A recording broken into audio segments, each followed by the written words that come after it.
Cuenta con más de 6 años de experiencia en el desarrollo de pruebas psicométricas con aplicación en los sectores de salud mental y recursos humanos. Adicciones, Dr. Héctor Ayala Velázquez, de la UNAM y el Centro Nacional de Prevención de Desastres, en el proceso de validación de pruebas psicométricas enfocadas al tamizaje de situaciones de consumo de alcohol y estrés postraumático respectivamente. Actualiza su formación de manera constante mediante la asistencia a cursos y talleres en los ámbitos de psicología basada en evidencia, metodología de la investigación, estadística aplicada y psicometría. Actualmente es docente de la Universidad Tecnológica de México en las asignaturas de Análisis de Datos para la Investigación Social y Diseño y Validación de Instrumentos de Medición Psicometría para la Licenciatura Ejecutiva de Psicología y también de Pedagogía. Buenos días, maestro. Buenos días, muchas gracias por la presentación. Ustedes me indican en qué momento puedo empezar a compartir o si quieren que... Adelante. Espera, muy bien. Me indican si pueden ver mi pantalla en este instante. Sí. Perfecto. Voy a ver esto tantito. Y técnicamente ya deberían ver el movimiento de mis diapositivas, ¿verdad? Sí, todo excelente. Perfecto. Pues primero, muchas gracias por la invitación. Es una gran responsabilidad ser el primero en empezar, específicamente porque hablar de psicometría a las 9 de la mañana tal vez no es lo más divertido para la mayoría, pero trataré que esta ponencia sea lo más digerible posible. Es un poco ambiciosa, me parece, porque los objetivos que vamos a revisar el día de hoy son principalmente cosas relacionadas con algunos sesgos que están presentes en el proceso de evaluación. También las nociones básicas de psicometría. Hablamos específicamente de confiabilidad, validez y estandarización. Y vamos a identificar también cómo se ha llevado a cabo la evaluación psicológica en el ámbito forense de manera un poco más tradicional. Al mismo tiempo vamos a discutir algunas limitaciones y sugerencias sobre las aplicaciones de la psicometría. Entonces, vamos a empezar. Me gusta mucho empezar esta pequeña ponencia con un ejercicio. Les voy a pedir en este momento que, si tienen a la mano su teléfono celular, puedan escanear el siguiente código QR. En caso de que no lo tengan, por favor, si pueden inscribir cualquiera de esas dos ligas en sus buscadores. Vamos a hacer un pequeño ejercicio. No toma más de 5 minutos.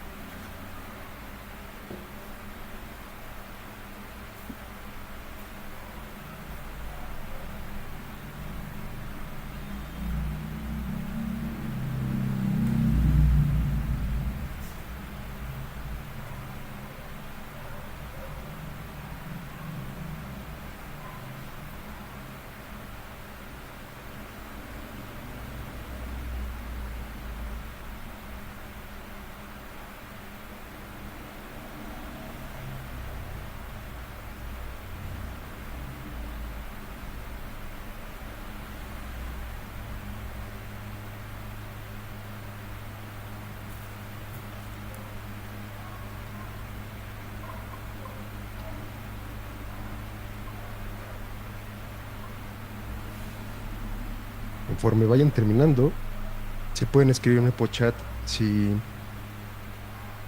ya están listos para poder continuar. Es una evaluación muy rápida. Honestamente, no deben pensar demasiado sus respuestas. Es simplemente conforme ustedes vayan identificando. Claro que sí, permíteme escribirlo.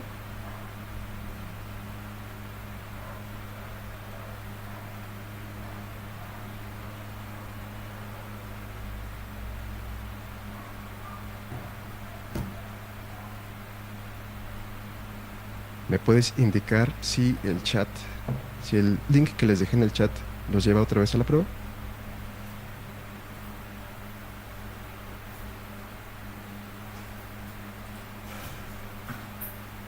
A mí sí me lleva, entonces supongo que también. Perfecto. Cuando ustedes ingresen a esa prueba, van a encontrar una pequeña descripción. La tarea consiste en escribir una palabra o una pequeña frase que pues básicamente ustedes sientan en cuanto observan la imagen. Esto debe ser lo más rápido que puedan. Vamos a dar un par de minutitos más y continuamos.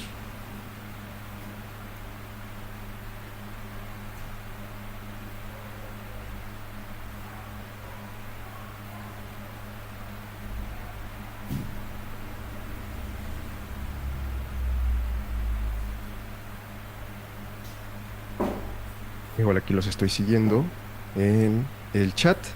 Los que ya estén, los que ya hayan finalizado, me gustaría que me ayuden a responder esta pregunta. ¿Cómo justificarían el carácter científico de la prueba que acabamos de hacer? No tiene que ser nada elaborado, solamente piénselo un poco. Ok, por acá Jessie nos dice que no es científico. ¿Estás segura, Jessica? Andrés nos dice poco específico. Diana nos dice que no tiene validez.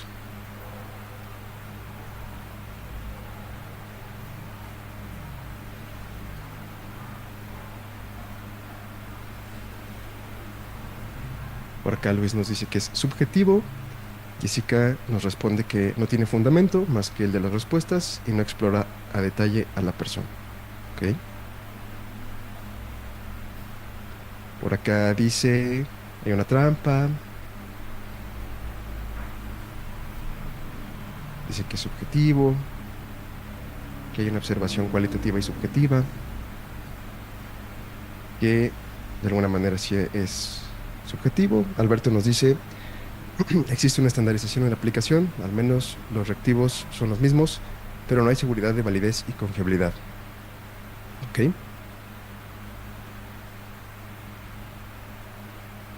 Muy bien. Esto va un poco de la mano con la siguiente pregunta, que es básicamente si de verdad esta evaluación es confiable y válida. ¿Cómo podrían demostrar ustedes si tiene presencia o ausencia de confiabilidad y validez? ¿Se les ocurre alguna manera? Generalmente las pruebas que ustedes consultan,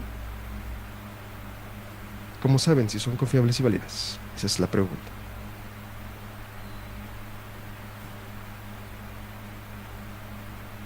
Vamos a continuar. Creo que la mayoría de ustedes ya la pudo responder.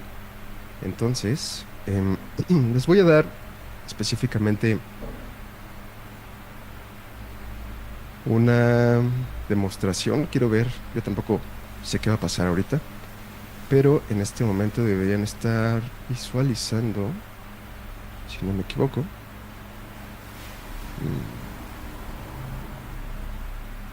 Tal vez no. Déjenme dejar de compartir para volver a compartir, para que puedan verlo en tiempo real. Pueden ver mi pantalla de Google Forms, ¿verdad? Sí, en este momento tengo registradas 37 respuestas. Entonces, quiero que ustedes observen esta última gráfica, donde básicamente la última pregunta que se les da es, en una escala del 0 a 5, ¿cuánto te describe la interpretación que recibiste? Y pues nosotros en este caso podemos observar que aproximadamente un 44%, casi la mitad, está cerca de este extremo 4 y 5. Podríamos decir, una de cada 2 personas que respondieron esta escala, esta encuesta pequeña, se considera hasta cierto punto descrita por la interpretación que recibieron. Si ustedes observan la parte de la descripción, aquí aparece una breve instrucción, ¿no? Les dice como tal, pues algunos autores que básicamente construyeron esta prueba. Sorpresa, estos autores no existen, son imaginarios, me los acabo de inventar. Y esta prueba en general también es inventada, ¿no? Todas estas imágenes, la mayoría son parte de mi galería. Esta fue una pinturita que hice cuando estaba en la prepa. Alguien ahí que interprete cosas, y ahorita vamos a ver qué tan confiable y válido es eso. pues podría decir bastante, ¿no? Pero, pues, si se dan cuenta, es una especie de prueba proyectiva.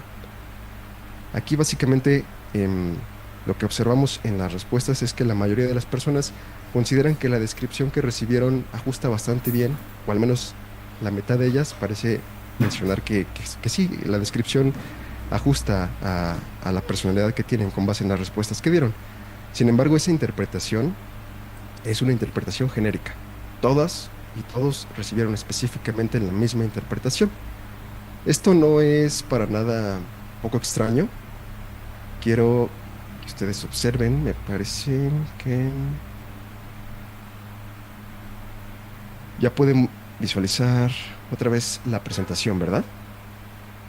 Sí. Muy bien. Quiero que observen las respuestas que recibimos el año pasado. Esto también es parte del mismo ejercicio y aquí podemos visualizar específicamente cómo la mitad de los participantes nuevamente está de este lado, entre 4 y 5. Consideran que la descripción fue bastante ajustada a lo que recibieron. Y aquí, pues nosotros tenemos que considerar que las personas que están respondiendo esta encuesta son personas que ya tienen una formación a nivel licenciatura. Tal vez hay personas con algún posgrado entre nosotros. Y de alguna manera esa descripción, a pesar de haber sido genérica, ajustó bastante bien, de alguna manera, a lo que ellos decían. Actualmente, las respuestas que muchos de ustedes me estaban dando de no es confiable, parece una trampa, se me hace muy subjetivo, dudo que en realidad hay un sustento científico, me agrada bastante leerlas, honestamente, porque me gustaría que esta pequeña gráfica, en la medida de lo posible, conforme pase el tiempo, se vaya invirtiendo. Es decir, que cada vez más las personas empiecen a dudar sobre las cosas que de pronto les aplican, que de pronto pueden encontrar por ahí en las redes sociales. Esta pequeña encuesta que nosotros hicimos no difiere mucho de esas encuestas de Facebook o de otras redes sociales y de pronto muchas que andan circulando por ahí en los ámbitos clínicos y en los ámbitos forenses. Entonces, esto solamente es una pequeña demostración. ¿Demostración de qué? De algunos sesgos que están presentes en estos procesos de evaluación. Para empezar, pues básicamente está el sesgo de autoridad. Aquí básicamente me presentan como un especialista en el área. Estoy dentro de un curso que emite el Instituto Nacional de Psiquiatría y eso hasta cierto punto también respalda la trayectoria que tengo, ¿no? De momento, cuando iniciamos, les dije que esta parte como de las presentaciones no me gustaba mucho y es específicamente porque a veces eso contribuye mucho al sesgo de autoridad.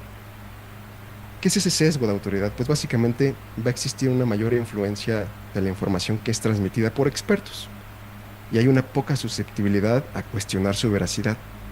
Aquí nosotros tenemos que entender que como peritos vamos a fungir como esa autoridad ante el juez y las personas que de pronto necesiten nuestra opinión.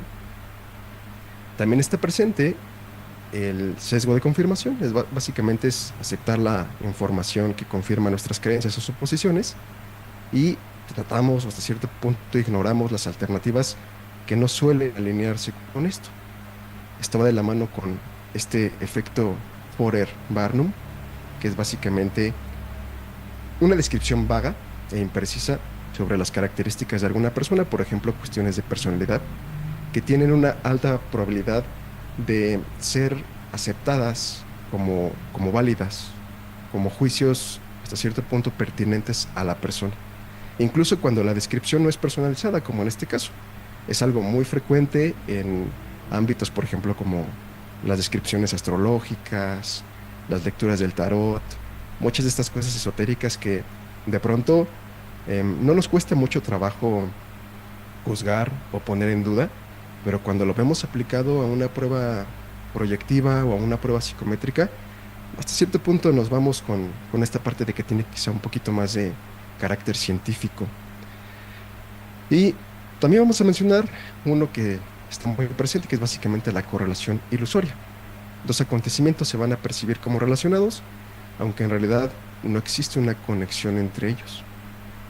Son algunos de los sesgos que están presentes en este proceso de evaluación y que debemos considerar siempre, al momento de realizar nuestras evaluaciones. Pero bueno, pasando a los temas de esta ponencia, vamos a empezar a hablar sobre la psicometría. ¿Qué es eso de la psicometría?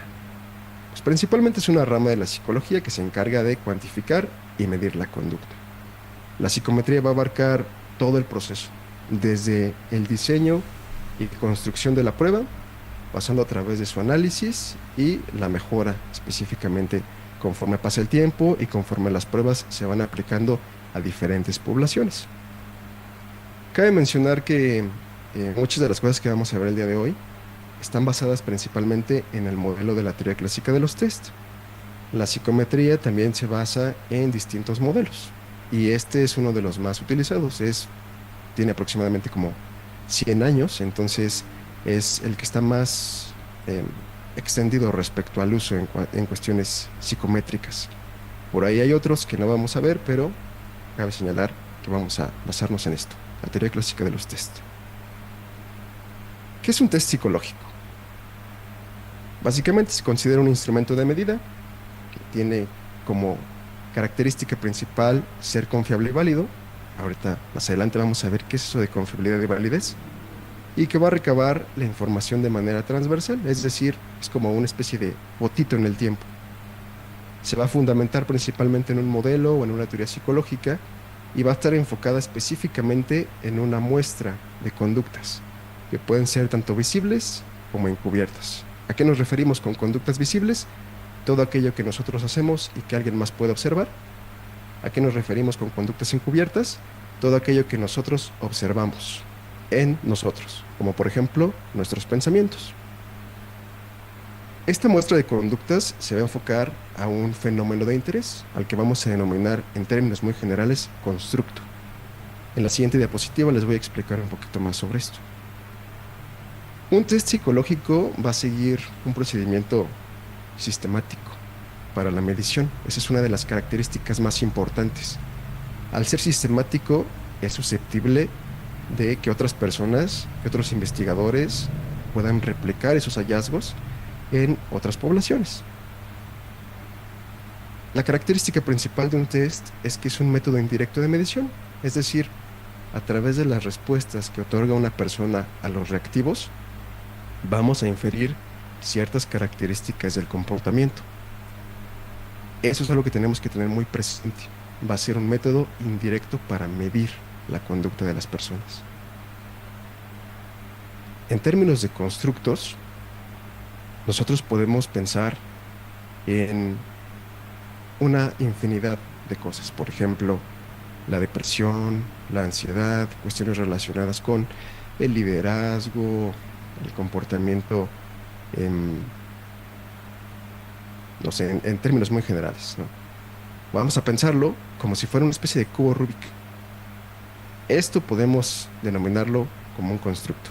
Llámese depresión, llámese ansiedad, llámese, no sé, trabajo en equipo, cosas por el estilo. Uno de esos cuadritos vendría a representarlo un test psicométrico, el cual, pues obviamente va a hacer referencia a un conjunto de conductas observables, encubiertas, que son específicas y que están descritas en forma de reactivos o preguntas. Y esto va a estar hecho para un determinado grupo de individuos. Por tal motivo, cualquier prueba psicométrica va a estar delimitada por un contexto que es histórico, cultural y también político. En ese sentido, la pregunta que les quiero hacer sería: ¿es correcto hacer la equivalencia entre una prueba y su constructo? ¿Qué dicen ustedes? Los leo en el chat. ¿Consideran que es correcto hacer la equivalencia entre el test y su constructo? Por aquí Andrés nos dice que sí. Jessica nos dice que sí. Ok. Veo algunos sís. Si está bien estructurado, sí. A veces justo nos vamos con esta finta, que una prueba psicométrica es exactamente igual al constructo que pretende medir. Y la realidad es que no debemos perder de vista que estamos hablando de un conjunto de reactivos específicos. Es decir, el tip que quiero que se lleven es, cuando apliquen una prueba psicométrica, siempre lean el contenido de las preguntas, porque a veces eso va a hablar mucho sobre qué cosa estamos preguntando, qué cosa estamos hasta cierto punto midiendo.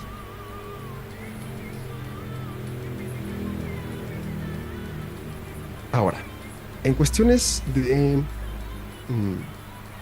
estos temas de confiabilidad y validez, primero me gustaría que quede claro que es una correlación, así de manera muy general. ¿Por qué? Porque básicamente las correlaciones son el corazón de la psicometría.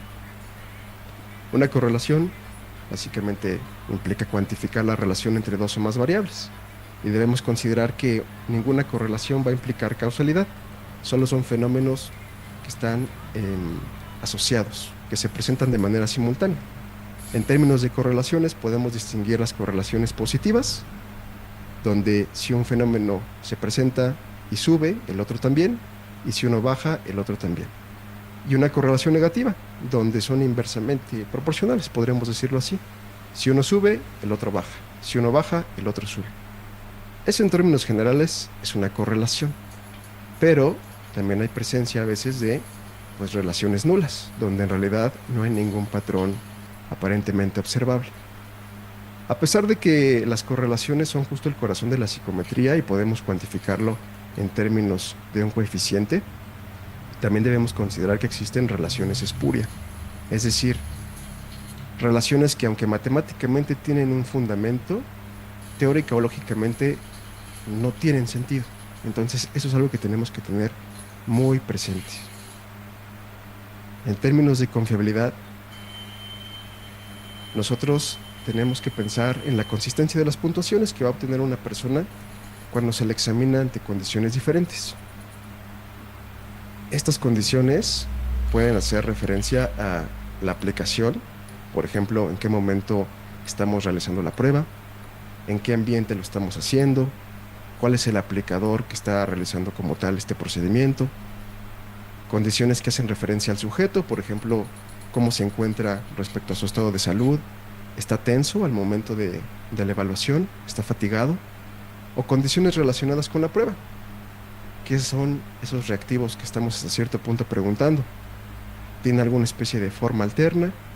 ¿La persona comprende bien lo que está leyendo?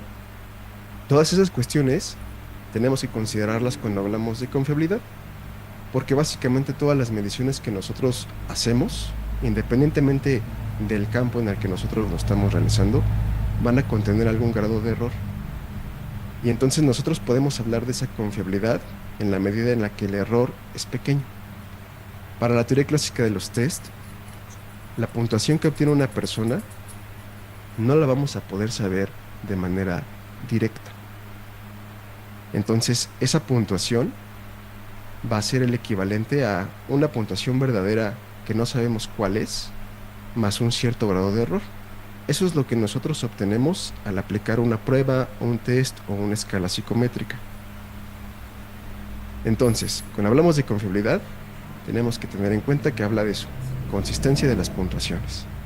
Ejemplo quizá muy burdo. Si nosotros vamos al súper y, no sé, compramos 1 kilo de limones, tanteamos más o menos cuánto es 1 kilo de limones, lo ponemos en su bolsita y nos dirigimos a la báscula. Ponemos nuestra bolsita de limones en la báscula y sorpresa, nos marca que son 800 gramos. Tomamos unos 3 limones más, se los ponemos y ahora nos está marcando que son 2 kilos 400. Le quitamos uno, nos marca que es 1 kilo con 500. Le quitamos otro y ahora nos marca que son 400 gramos. La pregunta para ustedes es, ¿ustedes consideran que hay confiabilidad ahí?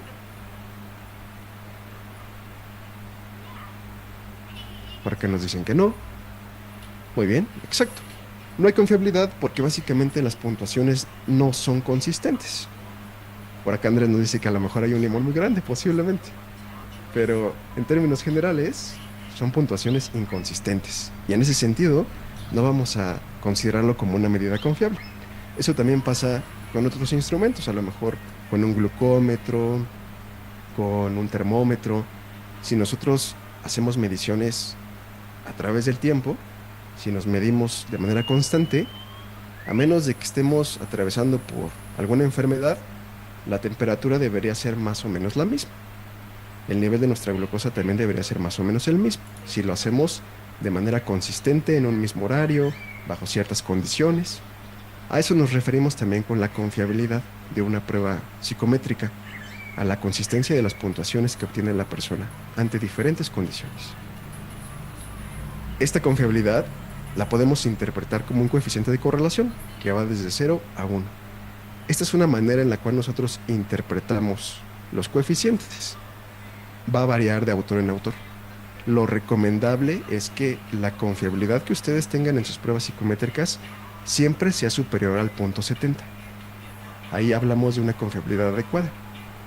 Últimamente, las recomendaciones específicamente para cuestiones clínicas y este tipo de cuestiones forenses implican que la confiabilidad de las pruebas mínimo debería ser de punto 9. ¿Por qué? Por la condición en la que estamos haciendo la evaluación. Tenemos que asegurarnos de que esa prueba que estamos aplicando sea lo más confiable posible. Y para hablar de confiabilidad, pues existen diferentes métodos. Aquí solamente hay algunos de los que más se utilizan. Está, por ejemplo, el método test-retest, que nos permite evaluar la estabilidad temporal de las respuestas. En pocas palabras, se aplica una prueba, pasa un tiempo y se aplica la misma prueba.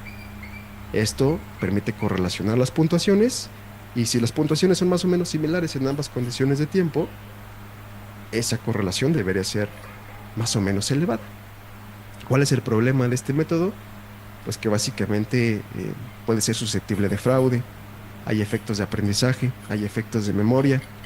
Estoy casi seguro de que más de alguno de ustedes ha realizado estas pruebas de inteligencia para algún trabajo, como por ejemplo Terman Merrill. Y si ustedes se meten a Google y ponen respuestas Terman Merrill, pues ahí están. Ahí está básicamente lo que tienen que responder para salir con un coeficiente por arriba de la media. Ese es un problema muy grande. Ante eso, pues básicamente empezaron a optar también por las formas alternas o formas paralelas. No solamente nos permite medir la estabilidad temporal de las respuestas, sino también la consistencia del contenido. ¿Cuál es el problema? Se tiene que garantizar que las pruebas son equivalentes. Y aunque fueran equivalentes, en términos de las instrucciones, del contenido de los reactivos, de la forma en la que se comprenden, siguen siendo susceptibles al efecto de práctica. Si una persona responde un tipo de cuestionario de manera constante, como por ejemplo estos de inteligencia, pues básicamente va a aprender a resolver pruebas similares. Eso es un problema, entonces también se empezó a optar por otro tipo de alternativas, como por ejemplo la división por mitades, que básicamente nos permite correlacionar una prueba en pares y nones, por ejemplo, y se corrige ese coeficiente, o los más utilizados actualmente, que es por ejemplo el alfa de Cronbach. Sin embargo, a veces los psicólogos pecan de utilizar métodos cuando no deben usarlos, como en este caso el coeficiente alfa de Cronbach. ¿Por qué? Porque básicamente hay supuestos estadísticos que se tienen que cumplir cuando se aplica este coeficiente. Los reactivos tienen que tener más de 5 opciones de respuesta, deben tener distribuciones normales, y realmente un reactivo en alguna prueba psicológica difícilmente tiene una distribución normal. ¿Qué pasa cuando violamos estos supuestos? Pues básicamente sobreestimamos la confiabilidad. Y entonces tenemos pruebas de 100 reactivos, de 60 reactivos, pruebas relativamente grandes, con coeficientes alfa gigantescos, arriba de 0.9, casi perfectos. Y no es precisamente porque sea una prueba confiable, sino específicamente porque no se está realizando el método de confiabilidad adecuado. Ante esta cuestión, pues básicamente aparecen alternativas un poquito más actuales, como el omega de McDonald, que también nos permite estimar la consistencia interna de los reactivos. Aquí básicamente ya vamos a asumir que no van a poder hacer, que los psicólogos que se dedican a estas cosas no van a seguir las indicaciones, entonces es un poquito más robusto. La mayoría de los artículos que ustedes consulten sobre pruebas psicométricas, sí o sí, ya presentan el omega de McDonald, porque es una manera en la que actualmente se está representando el término de la confiabilidad. Ahora, ¿es suficiente la confiabilidad? En pocas palabras, no. Es una propiedad necesaria para cualquier instrumento de medición, no necesariamente psicológico, pero no es suficiente, porque incluso con las medidas más confiables, como ahorita les comentaba, no existe garantía de validez. Aquí hay una pequeña imagen que me gusta mucho porque creo que lo ilustra bastante bien. En esta primera diana, pues básicamente la persona dio de manera consistente en un solo sitio. Hay confiabilidad, pero no hay validez, porque el objetivo de este juego de tiro al arco es ¿qué cosa? Darle al centro. Por acá, del lado derecho, tenemos pues, una persona posiblemente como yo que no dio ninguna, y entonces aquí no tenemos ni confiabilidad ni validez, no hay consistencia con los tiros, y tampoco le dio al centro. En cambio, en esta diana del centro, tenemos tanto confiabilidad como validez. Pero vamos a hablar más sobre esto. ¿Qué es eso de la validez? Por ahí se dice que la validez hace referencia a que la prueba tiene que medir lo que pretende medir. Y si a mí me preguntan, esa es una definición que pues no dice absolutamente nada. Entonces se dice que si la medición se relaciona con la conducta de la persona, más allá de su rendimiento en la prueba, estamos hablando de validez. Esta definición es un poquito más acertada, porque lo que estamos tratando de mencionar cuando hablamos de confiabilidad y validez no necesariamente se relaciona con la prueba, sino con el uso de las puntuaciones que básicamente le estamos dando a esa prueba. Y eso depende de un objetivo. Cada prueba psicométrica se diseña con base en un objetivo para medir específicamente un constructo en un contexto específico para una población específica. Se persigue un objetivo. Entonces, cuando hablamos de validez, tenemos que entenderlo como un proceso permanente que va a expresarse en términos de grados sobre las puntuaciones de la prueba y las inferencias verdaderas que nos permite realizar sobre lo que nosotros estamos buscando, es decir, sobre la conducta de la persona. Esto va a quedar un poquito más claro con un ejemplo que les estoy poniendo adelante. En términos muy generales, y esto también va a depender de los autores que ustedes consulten, podemos observar que la validez está construida por estos tres procesos. La validez de contenido, que comienza desde que nosotros empezamos a elaborar una prueba y que está sustentada en ese marco teórico que tenemos que tener, y que también nos va a permitir evaluar si la prueba abarca las habilidades, los conocimientos o las conductas del constructo que queremos medir. La validez de constructo propiamente va a hacer referencia al grado en el cual podemos afirmar que la prueba está midiendo ese rasgo teórico. Para esto existen diferentes formas. Podemos hacer ciertas intervenciones experimentales, podemos optar por ciertos procesos estadísticos, como el análisis factorial exploratorio y confirmatorio. Podemos utilizar una vez más la correlación para ver qué tanto se relaciona con algún constructo que pretende medir algo similar, con algún constructo que pretende medir algo completamente opuesto, o con un constructo que no tiene absolutamente nada que ver. Ahí es donde entra esta parte de la validez convergente, divergente y discriminante. Pero lo más importante acá es esto.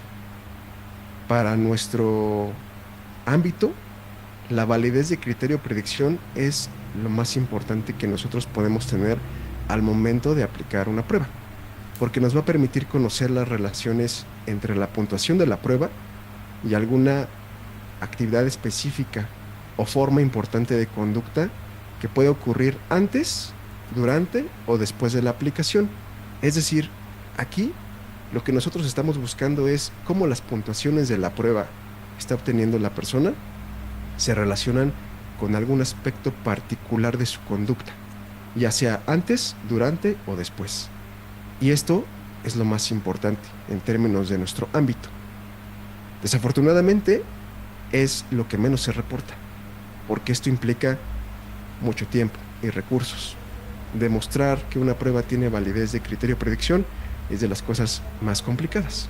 Casi siempre, si ustedes consultan artículos, van a encontrar validez de contenido y validez de constructo.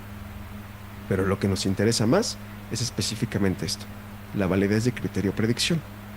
Entonces, esta validez siempre, independientemente de qué ámbito estemos explorando, debe fundamentarse en investigaciones empíricas, en hechos.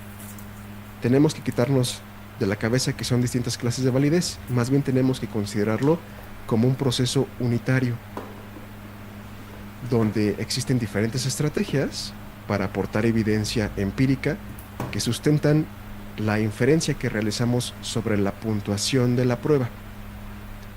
Lo ideal es aportar la mayor cantidad de evidencia. Ejemplo, vamos a suponer que tenemos una prueba cuyo objetivo es evaluar la probabilidad de reincidencia delictiva, donde a mayor puntuación esperaríamos más posibilidades de reincidir. ¿Cómo podríamos empezar a estructurar la validez de esta prueba? Para empezar, todo inicia con la validez de contenido. Empezamos a definir operacionalmente qué es eso de reincidencia en términos de conductas visibles y de conductas encubiertas. Buscamos sustento teórico, qué se sabe en la literatura respecto a la reincidencia delictiva. Empezamos a construir nuestros reactivos, generamos un banco y a ese banco de reactivos pues empezamos a juiciarlo. Es decir, consultamos a un grupo de expertos en el área que nos indiquen qué tan relevantes, qué tan pertinentes, qué tan claros, coherentes y comprensibles son. Y entonces empezamos a acotar cada vez más ese banco de reactivos. Posiblemente podamos hacernos de una pequeña muestra de personas que han tenido reincidencia delictiva, aplicamos exactamente lo mismo, les preguntamos qué tanto describen ese comportamiento y nos ayudan hasta cierto punto a empezar a delimitar ese banco de reactivos.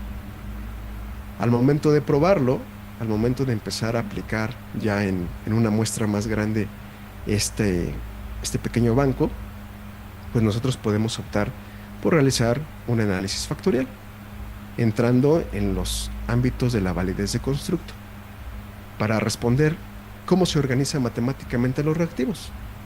¿Son coherentes con lo que se sabe hasta el momento en la literatura? Eso que llamamos reincidencia delictiva puede entenderse como un fenómeno unidimensional o multidimensional mediante sus reactivos. Todo eso nos permite responder el análisis factorial, un proceso estadístico que está de por medio en la mayoría de las pruebas psicométricas. Pero al mismo tiempo, esas puntuaciones que nosotros empezamos a obtener, las podemos empezar a relacionar con otro tipo de pruebas que ya tengan evidencia de confiabilidad y validez en la población que queremos estudiar. Posiblemente, esta parte de la reincidencia delictiva tiene una relación teórica con la agresividad. Y si las puntuaciones son moderadas o moderadas altas, es decir, de 0.5 para arriba, pues posiblemente estamos hablando de cierta validez convergente. Si de pronto, teóricamente, eso que denominamos reincidencia delictiva es opuesto a eso que denominamos conducta prosocial, pues entonces al momento de buscar una relación entre las puntuaciones, posiblemente vamos a encontrar una correlación negativa. Si sube la reincidencia, baja la conducta prosocial. Si sube la conducta prosocial, baja la puntuación de la reincidencia. Esto es solamente hipotético, no estoy diciendo que así sea. Pero ahí estamos hablando propiamente de validez divergente. En cambio, si nosotros tomamos la prueba y la correlacionamos esas puntuaciones con algo que posiblemente no tiene absolutamente nada que ver, como las habilidades gerenciales, pues tal vez ahí ni siquiera vamos a encontrar una correlación. Y ahí eso es evidencia de validez discriminante. Pero como les había dicho, lo más importante en estos ámbitos es específicamente la validez de criterio predicción. Si el objetivo es evaluar la probabilidad de reincidencia delictiva, para obtener evidencia de que sí estamos evaluando eso, las puntuaciones de la prueba deberían relacionarse con el número de veces, quizá, que la persona ha reincidido. Y eso lo podemos obtener de manera retrospectiva, quizá a través de una entrevista. ¿Cuántas veces has estado aquí? ¿Cuántas veces has reincidido? Y tal vez ahí empezamos a encontrar un patrón. Las personas que tienen mayor puntuación en la prueba también tienen una mayor cantidad de reincidencias. O quizá, si lo hacemos de manera prospectiva a través del tiempo, podemos seguir a las personas y observar hasta cierto punto si esas personas que tuvieron una puntuación alta reincidieron y si las personas que obtuvieron una puntuación baja no reincidieron. Eso nos permite aportar evidencia sobre la validez de esta prueba. Por eso, justo les mencionaba, es una de las partes más importantes en estos ámbitos, pero algo que difícilmente se consigue, específicamente porque requiere de tiempo y requiere de muchos recursos, sobre todo cuando hacemos seguimientos prospectivos, seguimientos a través del tiempo. Ahora, ¿qué sigue después? Idealmente, el proceso de estandarización, que básicamente es sistematizar y especificar los procesos de la administración de la prueba, dónde, cómo, cuándo debe aplicarse, la calificación y la interpretación para una población determinada. El proceso de estandarización también es algo a lo que difícilmente se llega. Y específicamente, pues la ventaja de tener pruebas estandarizadas es que pues, nos permiten disminuir la cantidad de errores que posiblemente influyen en la puntuación que obtiene una persona.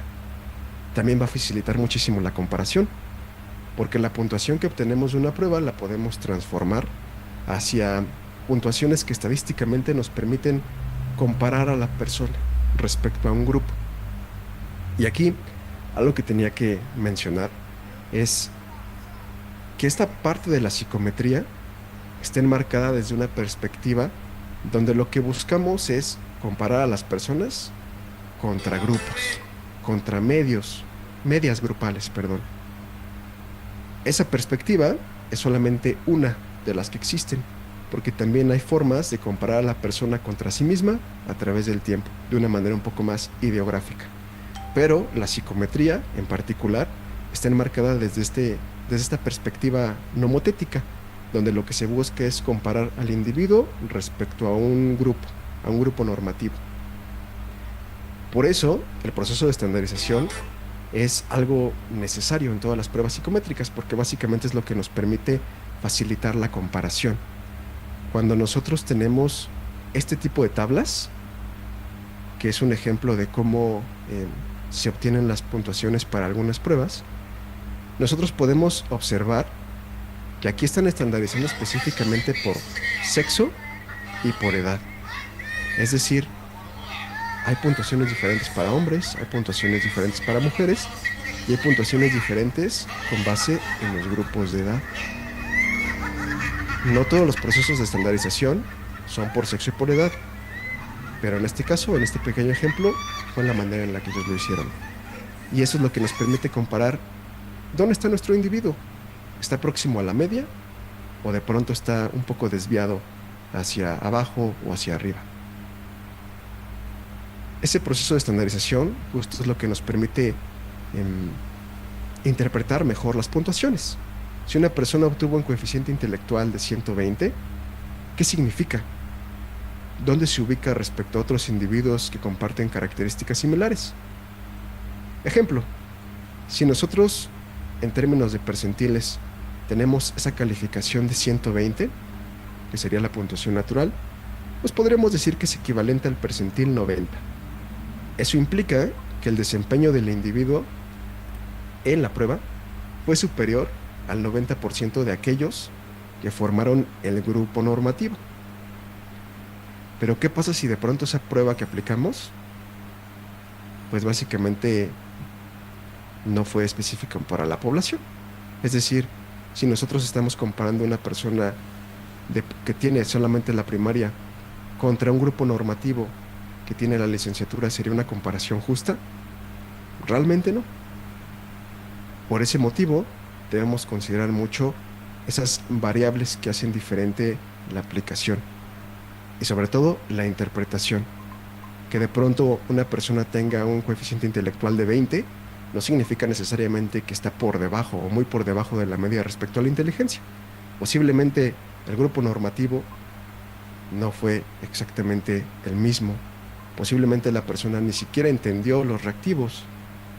Entonces, por eso es sumamente importante que nosotros también nos familiaricemos con las cosas que estamos preguntando, que nos sentemos a leer los reactivos que vamos a aplicar. Y bueno, ya pasando a nuestros últimos temas, ¿cómo ha sido este tema de la medición en el ámbito forense? Generalmente ha estado basado en métodos que se basan en la percepción humana y en el juicio subjetivo, como decían por ahí, como la prueba que realizamos al inicio. Esto implica que no hay ni transparencia ni replicabilidad. Y esa es una de las diferencias principales entre la psicometría y otro tipo de pruebas, un poco más proyectivas, la replicabilidad de los hallazgos. Estos métodos tradicionales, donde podemos encontrar hombre bajo la lluvia, figura humana, Rorschach, HTP, entre otras, son susceptibles de los sesgos que vimos y específicamente carecen de confiabilidad, validez y estandarización. En términos generales, estas pruebas se han empleado de manera intuitiva para medir diferentes constructos. Se puede aplicar una misma prueba proyectiva para evaluar personalidad, motivación, inteligencia, susceptibilidad a la depresión, y eso es algo que psicométricamente es imposible. Si ustedes recuerdan el cubo Rubik, el diseño de una prueba, el diseño de una escala, el diseño de un test es exclusivo para una muestra de conductas, para una población específica. Nunca vamos a poder utilizar una prueba, por ejemplo, que mide depresión para medir otra cosa como inteligencia o motivación o personalidad. Eso no se puede. Pero en este ámbito de las pruebas proyectivas lo hacen de manera constante. Entonces, acá el uso se basa más en la ideología de los expertos, en esa aparente pericia, lo cual conduce a diagnósticos erróneos, específicamente en términos de salud mental. Las pruebas de dibujos humanos, pues básicamente carecen de validez. Los hallazgos no son replicables. Tal vez por cuestiones de los manuales que existen y ese tipo de cosas, pues de pronto si le preguntamos a diversos psicólogos que interpretan pruebas proyectivas qué implica que un niño haga la mano así como garrita, pues nos va a decir, pues es que es una persona agresiva, o es una persona violenta. Pero si nosotros nos metemos a observar al niño, definiendo previamente qué es eso de agresividad y violencia, pues tal vez nos damos cuenta de que ni siquiera hay evidencia de eso.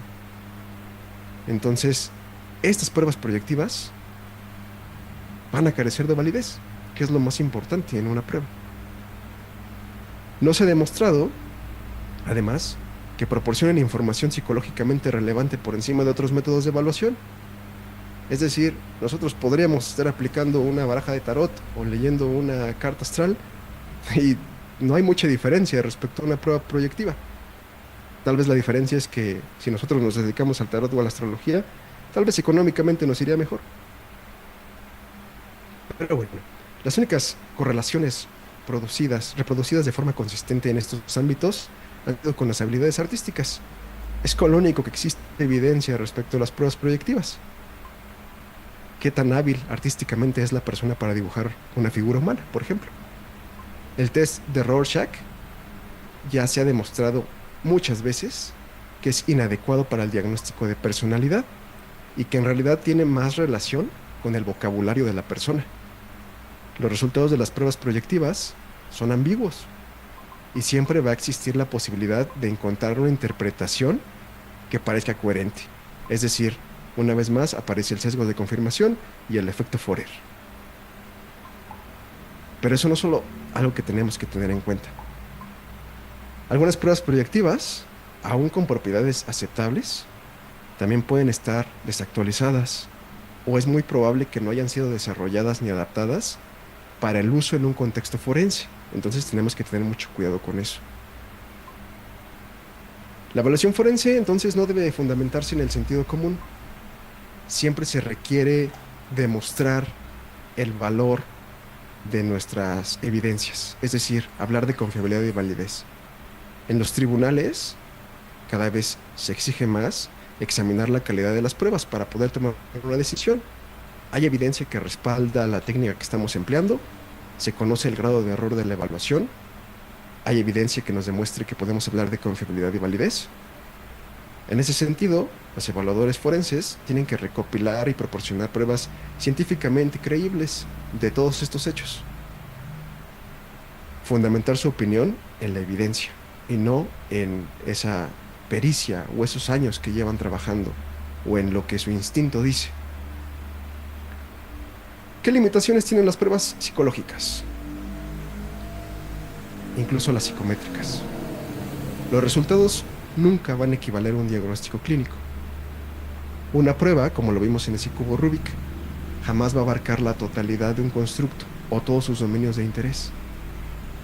Y debe emplearse exclusivamente para medir los objetivos para los cuales fue elaborada, en la población y circunstancias en las cuales fue válida y estandarizada. Si nosotros requerimos utilizar una prueba que no fue diseñada para ámbitos forenses o para poblaciones específicas, tenemos que demostrar evidencia de confiabilidad y validez, y eso requiere un proceso de adaptación y análisis psicométrico y estadístico. Adicionalmente, pues ninguna evaluación va a estar libre de sesgos. Entonces, es algo que tenemos que tener muy en cuenta. ¿Qué sugerencias les puedo dejar antes de que finalicemos? Pues básicamente hay que utilizar justificadamente las pruebas, apegándonos a los objetivos del dictamen, a los alcances reales de la prueba, no generalizar los resultados, optar por pruebas confiables y válidas que cuenten con alguna publicación específicamente en revistas científicas. ¿Por qué? Porque las revistas, esta divulgación que se hace de manera internacional, siempre va a requerir la revisión por pares. Es decir, alguien más, un grupo menos sesgado que nosotros, va a identificar si lo que hicimos está bien. Y también va a ser susceptible de réplica, que es una de las cosas más importantes en estos ámbitos. Algunas pruebas confiables y válidas en población mexicana, pues por ahí está la batería Neuropsy, para evaluar ciertas cuestiones cognitivas.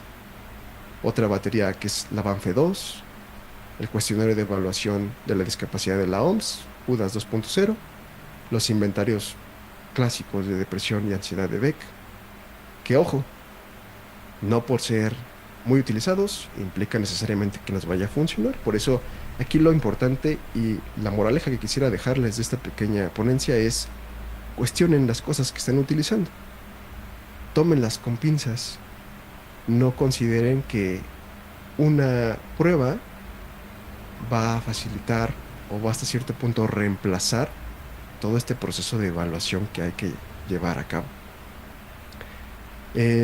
Recientemente, pues existe este catálogo de escalas psicosociales en español que compiló la doctora Nasira Callejas. Les voy a dejar este link en el chat. Básicamente nos permite saber a nivel Iberoamérica qué pruebas son confiables y válidas. Eso no significa que podamos de pronto utilizar pruebas colombianas. Tenemos que demostrar que en México también sirven, pero al menos ya es un pequeño avance como para salir de la duda de si alguien en algún otro país ha utilizado esa prueba. Hay que promover la estandarización de pruebas confiables y válidas en este contexto forense, interpretar los resultados a la luz del expediente y pues básicamente manejar un lenguaje más coloquial, ¿no? Al momento de poder transmitir la información, transmitir los resultados a las personas que requieren de ese peritaje. Sobre todo, hay que mantenernos actualizados con la literatura profesional, examinar críticamente nuestras propias conclusiones, sabiendo que siempre hay un sesgo de por medio, y, lo más importante, no utilizar pruebas proyectivas. Eso sería todo de mi parte. Las dudas que vayan teniendo me las pueden dejar acá también en el chat, y a lo largo de este día las voy respondiendo. Muchas gracias. Muchísimas gracias, maestro Ariel, por su participación y colaboración con nuestro curso. Tenemos la manita levantada diputada de Jessica Guadalupe. Sí, adelante. Buenos días, muchas gracias. Es también un comentario general, hilando un poco lo del día de ayer, sobre que no toda persona evaluada va a tener un diagnóstico. Efectivamente es importante como tomar en cuenta eso, pero también muy importante que ese tipo de test no van a diagnosticar, sino que es un respaldo a la exploración, la observación y la historia clínica y un montón de elementos que vamos a hacer. Yo soy psicóloga y tuve oportunidad de hacer servicio, prácticas, mi tesis, un voluntariado en el penal de Almoloya, y me tocó muchas veces estar trabajando con pacientes, con pruebas y con todo eso. Y en general, si eso se fue hace 11 años, no sé qué esté pasando ahora, me atrevo a decir que es lamentable, al menos en ámbito penitenciario, cómo la psicología está súper obsoleta porque aplica pura prueba proyectiva, hay sobrediagnóstico y sus estudios de personalidad que determinan si hay una preliberación, si hay una liberación como tal o lo que sea. Efectivamente no hay bueno, no hay una rehabilitación como tal, pero a lo que voy con esto es de que me llama la atención cómo solo a partir de prueba proyectiva se determina, o al menos en ese momento se determinaba, que que una persona recluida era apta socialmente para ser liberada y no se aplicaba como tal las pruebas psicométricas. Sí las había, pero no nos enseñaban, no sabían cómo aplicarlas, ya era como muy mecánico hacer el proceso y a lo que voy en pocas palabras el riesgo, ¿no? Que conlleva y por qué se reincide tanto. Pero bueno, solo quería comentar mi experiencia y muchas gracias, una excelente clase. Muchas gracias. Pues muchísimas gracias. Por cuestiones de tiempo les voy a pedir que por favor coloquen sus dudas en el chat para que podamos dar continuidad a nuestro programa. Ya tenemos por aquí. Muchísimas gracias, Ari. La verdad es que fue una excelente ponencia, como siempre. Te agradezco tu participación y bueno, tú dijiste bien, vas a dar respuesta a las preguntas ahí en el chat. Te agradezco Claro que mucho. sí. Pues bueno, ya tenemos por aquí con nosotros a nuestra siguiente ponente, que es la maestra Claudia Rivera. Ella es licenciada en Criminología y Criminalística por el Colegio Libre de Estudios Universitarios, plantel Ciudad de México. Asimismo es psicóloga de la Facultad de Estudios Superiores de Iztacala, de la UNAM, maestra en Criminología y Política Criminal por el Instituto Nacional de Ciencias Penales. Actualmente es doctorante en Ciencias Sociales con especialidad en Relaciones de Poder y Cultura Política en la Universidad Autónoma Metropolitana en la Unidad Xochimilco. Ella se ha desempeñado a lo largo de su carrera en el sistema penitenciario local y federal como proyectista de seguridad nacional y analista de riesgos en la Comisión Nacional de Seguridad.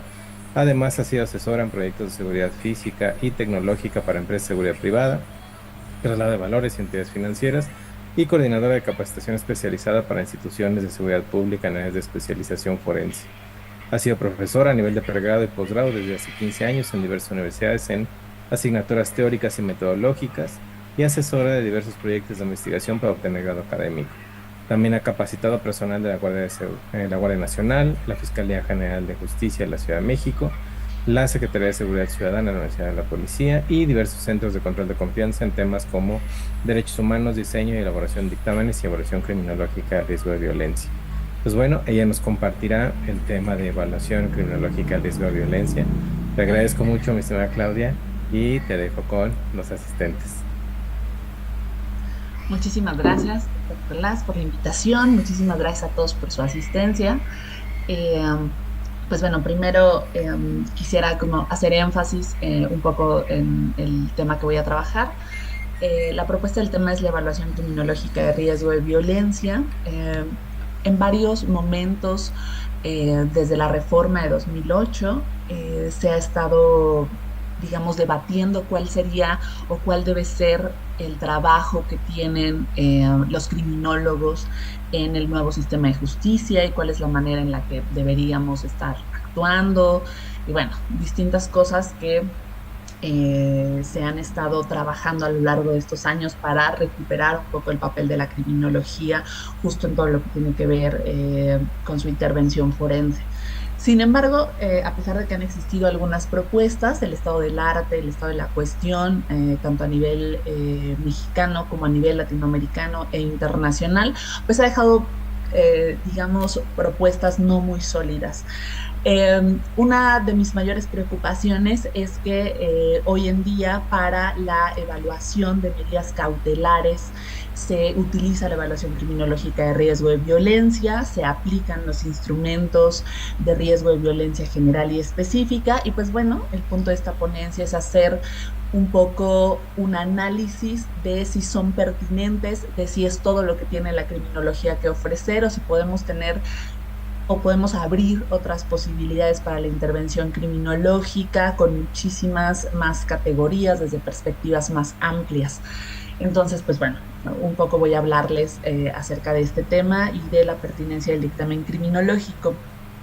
Hay un tema que se ha puesto sobre la mesa con algunas publicaciones los últimos años, que es el tema de la criminología forense. Su principal cuna ha sido España, con estas aportaciones para temas de perfilación o temas específicos sobre modelos de riesgo. Sin embargo, hay que recordar siempre que la criminología española tiene una fuerte carga psicológica, y eso es lo que hace que el campo de evaluación de riesgo de violencia sea compartido entre la psicología y la criminología. Sin embargo, podemos ver esta tendencia de la construcción de protocolos o de manuales para la evaluación de riesgo cargada de estos elementos de valoración psicológica y dejando a un lado como todo el corpus teórico de la criminología, que es muy útil para poder evaluar el riesgo, y bueno, algunas otras cosas que estaremos cuestionando, ¿no? Primero es importante señalar que no sé cuántas personas sean criminólogas, a lo mejor hay una población muy pequeña de criminólogos, pero la criminología ha avanzado a pesar, ¿no?, de estas viejas ideas que se tienen sobre ellas. Hay un problema con la criminología, y es que parece que la criminología que se divulgó fue la criminología de la conducta antisocial. Y aquí voy a hacer solamente una argumentación precisa y clara de por qué no es pertinente hablar de conductas antisociales. La antisocialidad fue una categoría que se inserta en el discurso criminológico como una forma de emanciparnos del derecho penal, de separarnos de la categoría de delito, que era una categoría jurídica, que es una categoría jurídica.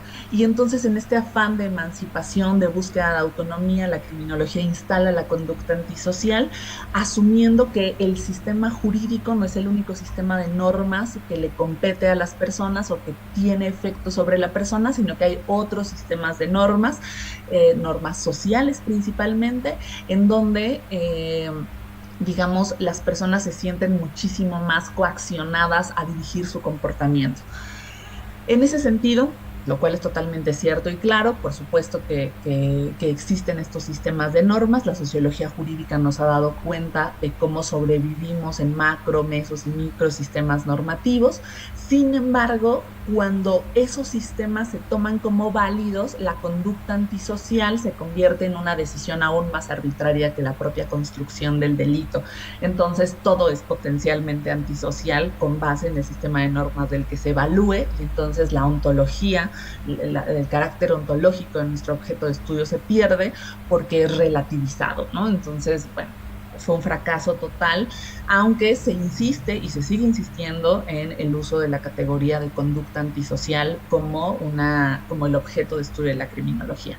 En cambio, el acuerdo al que se ha más o menos llegado en últimas fechas es que la criminología tiene por objeto de estudio la violencia, y en ello, pues, diferentes niveles de violencia, diferentes formas de violencia, y las ciencias sociales, digamos, tienen un avance interesante con respecto a la explicación de la violencia, de la cual la criminología ha echado mano para poder entenderla, ¿no?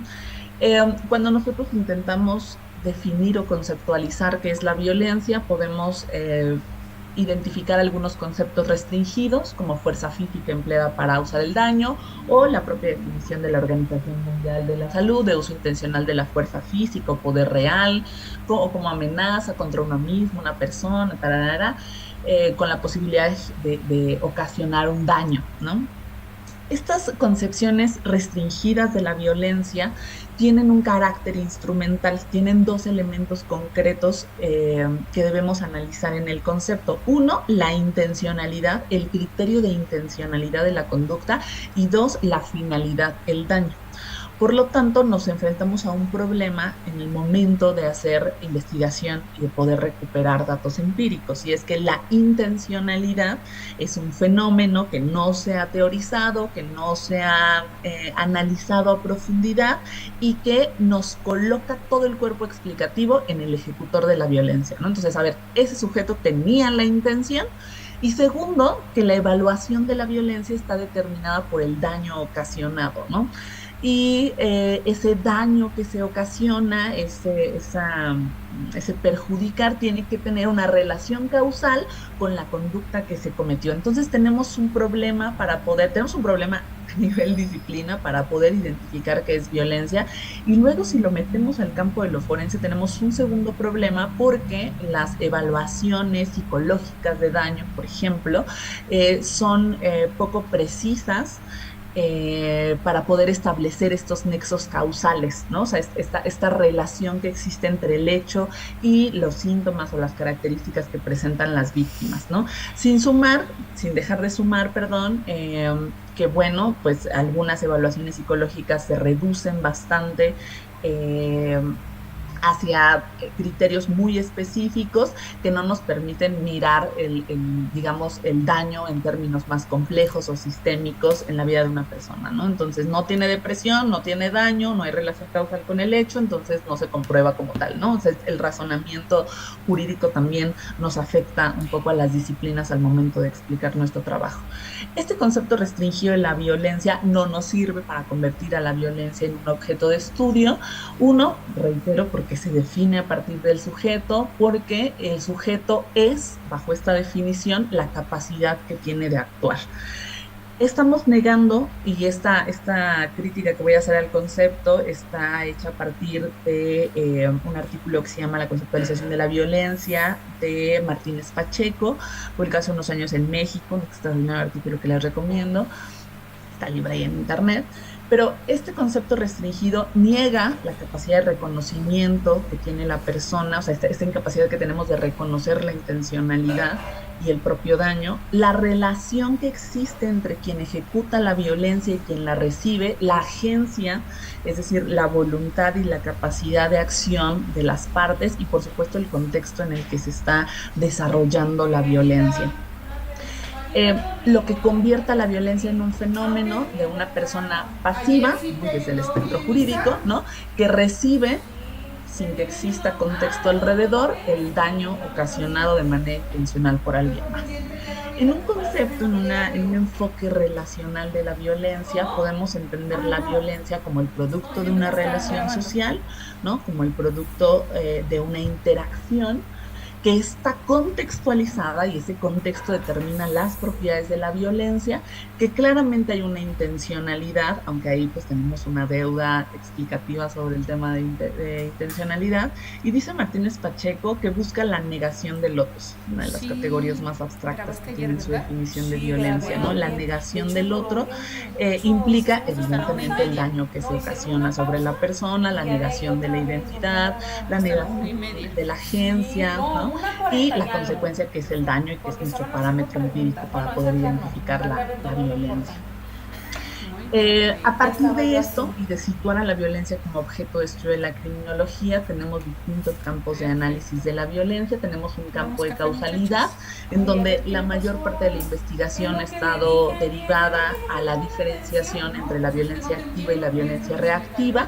La violencia como conducta que está determinada por los antecedentes de un agente, ¿no?, que se sitúa en el contexto, y la violencia reactiva, que es la que responde al primer intento de violencia, ¿no? Entonces hay un acto de violencia y el otro responde, violencia activa reactiva, ¿no?, en este juego dinámico.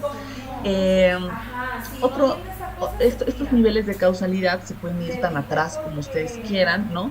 Podemos hacer un análisis únicamente de los elementos precipitantes de la situación que llevan al acto violento, de los elementos situacionales, contextuales e incluso de los elementos históricos. Y lo digo porque vamos a requerir delimitar muy bien el nivel de profundidad de la explicación acerca de la violencia que queremos aportar. En el campo de lo forense nos interesa, por supuesto, las dos primeras líneas de causalidad, ¿no? Lo precipitante a la conducta violenta y lo situacional a la conducta violenta. Hace algunos años empecé con una propuesta de análisis situacional de oportunidad de ocurrencia de las conductas denunciadas y ha sido una propuesta bien recibida en tribunales. Ha sido una propuesta que ha ayudado a varios casos, sobre todo en materia de defensa, para poder entender si las condiciones situacionales, porque hay teorías criminológicas que explican la oportunidad y la situación de la conducta, están contenidas y corroboradas dentro de la investigación. Hay casos en donde vale la pena ver la violencia desde el contexto público, sobre todo, por ejemplo, que es mi tema de tesis en el doctorado, Estado en casos de desaparición forzada. Bueno, ahí hay todo un análisis contextual que nos permite identificar de violencia y todo un análisis histórico también nos permite reconocer elementos más profundos. No quiere decir que una teoría que explica a nivel precipitación o situacional es muchísimo menos valiosa que una teoría que explica a nivel histórico. Solamente determinar los niveles de profundidad de la explicación va a ser importante para reconocer los propios límites, predictivos de la teoría, ¿no? Otro campo de análisis son las formas, características y dinámica de la violencia, y creo que aquí es donde más interesante ha sido el estudio de la violencia, porque hemos podido dar cuenta a partir de las formas, de las distintas formas de violencia, de cómo la violencia tiene un peso autónomo, ¿no? Se dinamiza, se multiplica, tiene una espiral, tiene un ciclo. Parecería ser que la violencia tiende a un incremento de manera orgánica, ¿no? Hay diferentes formas de dinamización de la violencia, la emulación, el reforzamiento, la acción-reacción, pero lo que podemos evidenciar en los estudios acerca de la conducta violenta y en general de la violencia son estas formas de dinamización de la conducta, ¿no? Sobre todo cuando esas dinamizaciones se dan en contextos muy concretos. Por ejemplo, si analizamos las formas de violencia o la creatividad en la violencia en contextos de no vigilancia, por ejemplo, en situaciones de guerra, con rehenes, el trabajo que ha hecho Zimbardo, sabemos que la no vigilancia, la despersonalización, la objetivación de las víctimas, pues tiende a que este tiempo que tenemos de disponibilidad sobre el otro en la violencia, ¿no? Esta concepción que tenemos del otro de la violencia, permite el incremento de su intensidad y, por supuesto, las formas tan variadas que hemos encontrado en los casos de tortura, ¿no? Entonces, parecería haber ahí una propiedad, parecería que estas investigaciones dan cuenta de estas propiedades, estas características orgánicas de la violencia. Otra cosa que también la investigación empírica ha dejado muy claro es la relación que existen entre los integrantes de la violencia, los integrantes de esta dinámica relacional. Acuérdense que estamos intentando entender la violencia como relación social, ¿no? Este distanciamiento que existe, el desplazamiento de la violencia hacia otros objetos, otros momentos, otras personas, y por supuesto el aprendizaje en la misma, ¿no? O sea, la sofisticación de las conductas. Esto lo que quiere decir en palabras muy sencillas es que estamos frente a un fenómeno complejo del cual todavía no podemos dar cuenta, no podemos aún identificar las propiedades, características y límites de la propia violencia. Cuando definimos algo, lo que sea, yo hago una recomendación generalizada, que es el uso de la escala de abstracción de Sartori. Sartori estaba definiendo para las ciencias sociales y la ciencia política, pero la escala de abstracción, cada vez que ustedes tengan dudas sobre, ¿estoy definiendo bien algo? Está bien definido, ¿no? Leer la escala de abstracción nos permite identificar si una categoría tiene esta parte abstracta, sustancial, sustantiva en la definición, o si esta categoría tiene esta parte como más limitativa, empírica del propio concepto. O sea, un concepto debe contener una parte sustantiva abstracta que nombra la cosa y una parte empírica que identifica sus características. no sé si les ha pasado, pero es muy común que leyendo cualquier tipo de concepto, uno vea que el autor abusa de los ejemplos o abusa de las propiedades y no utiliza el sustantivo general que define la cosa. O al revés, leemos un concepto y está lleno de abstracción sin ningún referente empírico. Entonces, siguiendo un poco la escala de abstracción de Sartori, pues tendríamos que construir un concepto de la violencia que sea tanto sustantivo como empírico para poder construir una teoría a partir de eso, ¿no? Y lo digo justo porque estos elementos que se han observado, como la emulación de la violencia o los procesos de distanciamiento y desplazamiento del mismo, pues no forman parte aún de los conceptos clásicos de la violencia, ¿no? Estamos frente a un problema, los invito a investigación al respecto. Otro de los campos de análisis es el campo de las consecuencias, los enfoques y las perspectivas psicosociales de la psicología realista, crítica latinoamericana y de la liberación, ¿no? Nos ha dicho que las consecuencias de la violencia van más allá de lo que se puede registrar en el propio sujeto. Estos enfoques psicosociales nos han permitido entender a nivel individual y a nivel social cuáles son las consecuencias, los impactos del daño. También tenemos que ser conscientes que el daño se puede presentar temporalmente, se puede ir agravando, puede irse diluyendo, y por supuesto que no solamente la persona que recibe directamente la conducta, digamos, es quien únicamente vive o experimenta el daño, sino también quien está a su alrededor. Incluso los estudios sobre la observación de la violencia, y no me estoy refiriendo a la observación mediática de la violencia, sino a el tema de la observación directa o el reconocimiento de la violencia. Es mucho de que los estudios de seguridad han denominado de la seguridad, ¿no? Nosotros tenemos una idea sobre qué tan seguros o inseguros estamos en función de lo que escuchamos sobre narrativas de la violencia, aunque le pertenezcan a alguien a quien ni conocemos, ¿no? Tiene un impacto en nosotros esos contextos. Por último, que es de mi campo favorito de análisis de la violencia, que es el campo narrativo, implica un poco reconocer cómo es que la violencia adquiere el discurso. Esto va a ser un tema interesantísimo porque estamos hoy en día en un debate público acerca del qué es violencia, qué no es violencia, si la persona entiende o no entiende la concepción de la violencia, pero ya hay investigación acerca de cómo tenemos una tendencia a darle sentido a nuestro comportamiento y entonces hacemos racionalizaciones posteriores a su producción. Todo esto se estudió muy bien en las técnicas de neutralización hace bastantes décadas en Estados Unidos, pero ya desde hace muchos años, desde hace casi un siglo, hablábamos de cómo es que las personas tendemos a dar explicaciones de nuestro comportamiento posterior a él. No quiere decir, las asumimos como si hubieran estado desde antes, ¿no? Así es. Desde antes tenía este razonamiento y por eso actué como actué, pero en realidad son racionalizaciones posteriores, formas de darle sentido al comportamiento, justificaciones que se producen antes de la violencia y juridizaciones que tiene que ver con este procedimiento a través del cual el Estado decide, a ver, esta conducta es una conducta violenta y entonces sufre este proceso de transformación en un tipo penal y en un delito y se vuelve a partir de la protección bien jurídico una conducta que va a ser investigada, punible, reprochable, como ustedes quieran, ¿no? A partir de esto, estos campos valorativos que atraviesan a la violencia están presentes y podemos a través del análisis del discurso recuperar lo que la gente sabe significa la violencia. Todo esto se los digo porque al final del día hay una deuda histórica con respecto a cómo entender la violencia. Los sociólogos son quienes mejor lo han hecho, la verdad, ¿no?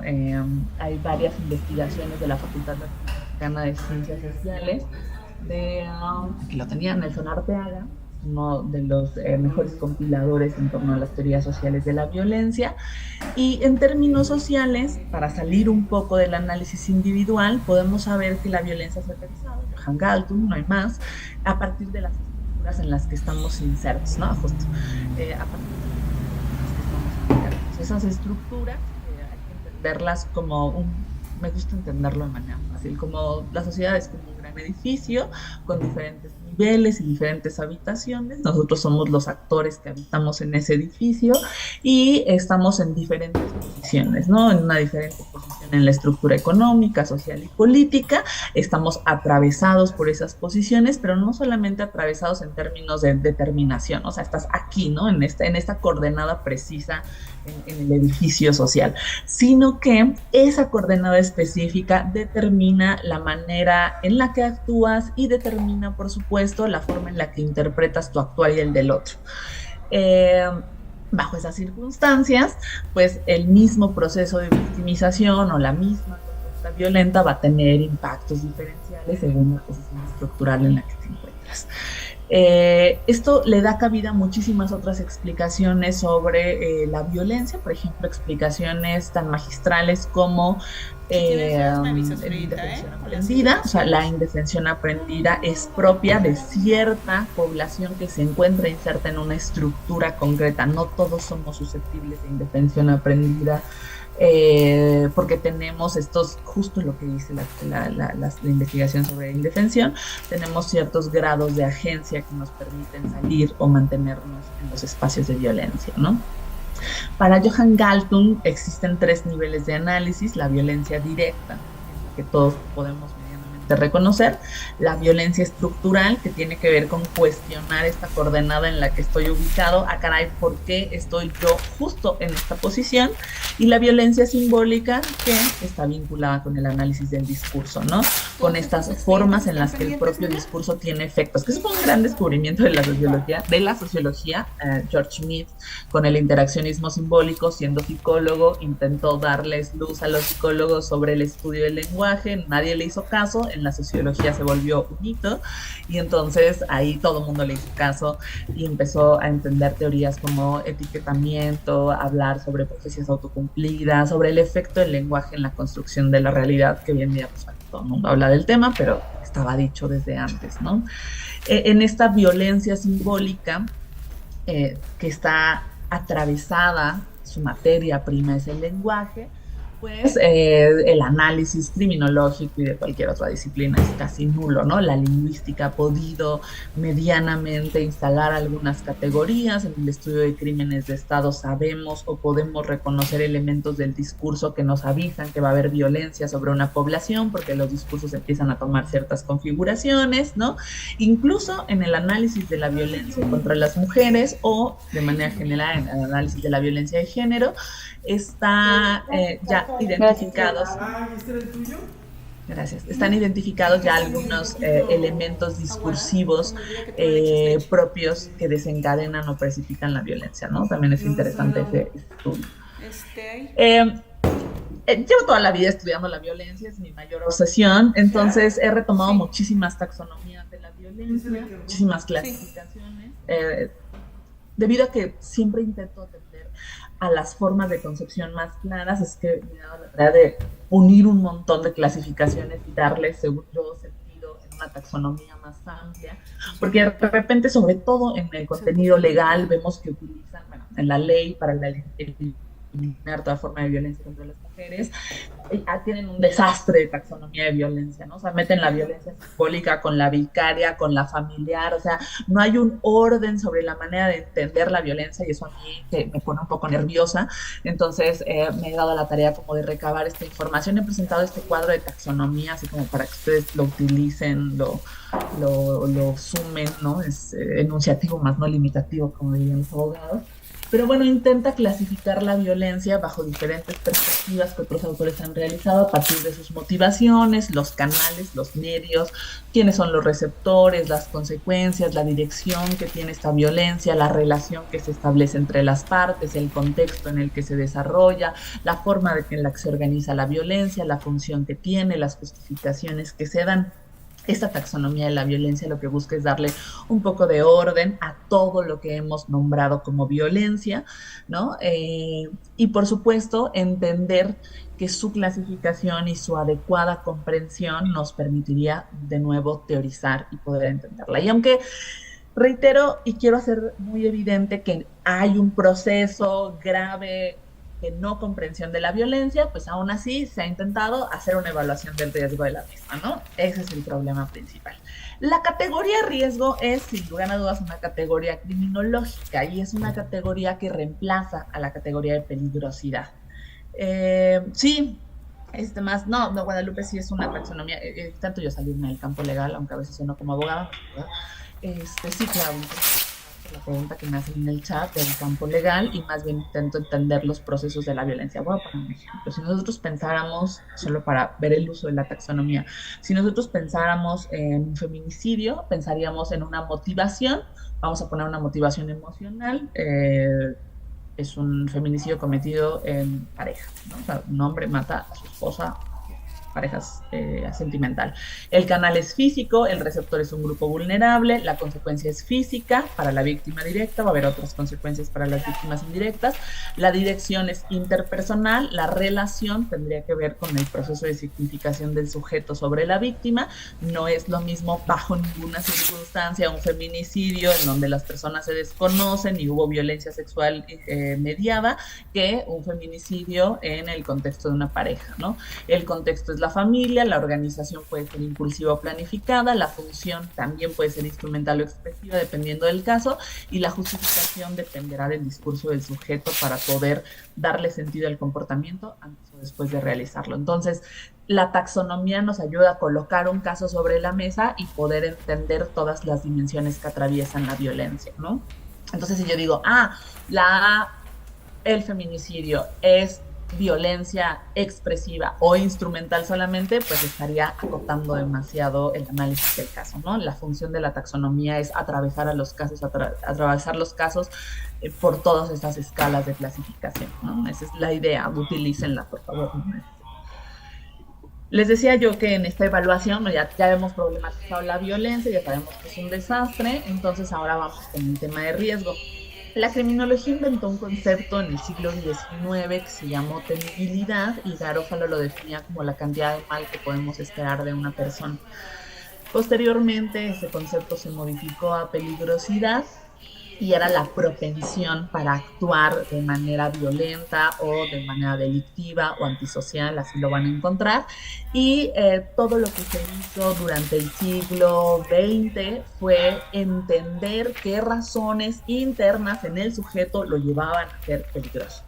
Hoy en día la categoría de peligrosidad es contraria a derechos humanos, a los pronunciamientos de la Suprema Corte de Justicia, y a pesar de eso, aquí así no quiero molestar a nadie porque al rato voy a ver a los del sistema penitenciario, me toca también estar allá, pero lo que hicieron fue extraer el concepto de peligrosidad de los estudios clínicos criminológicos de las cárceles y dejar sus elementos constitutivos, ¿no? Capacidad criminal y adaptabilidad social, ¿no? Entonces dicen, no, ya no evaluamos peligrosidad, ahora evaluamos capacidad criminal, que se compone bajo la teoría del estado peligroso, multiestudiada por Pinatel, de 4 rasgos de personalidad, ¿no?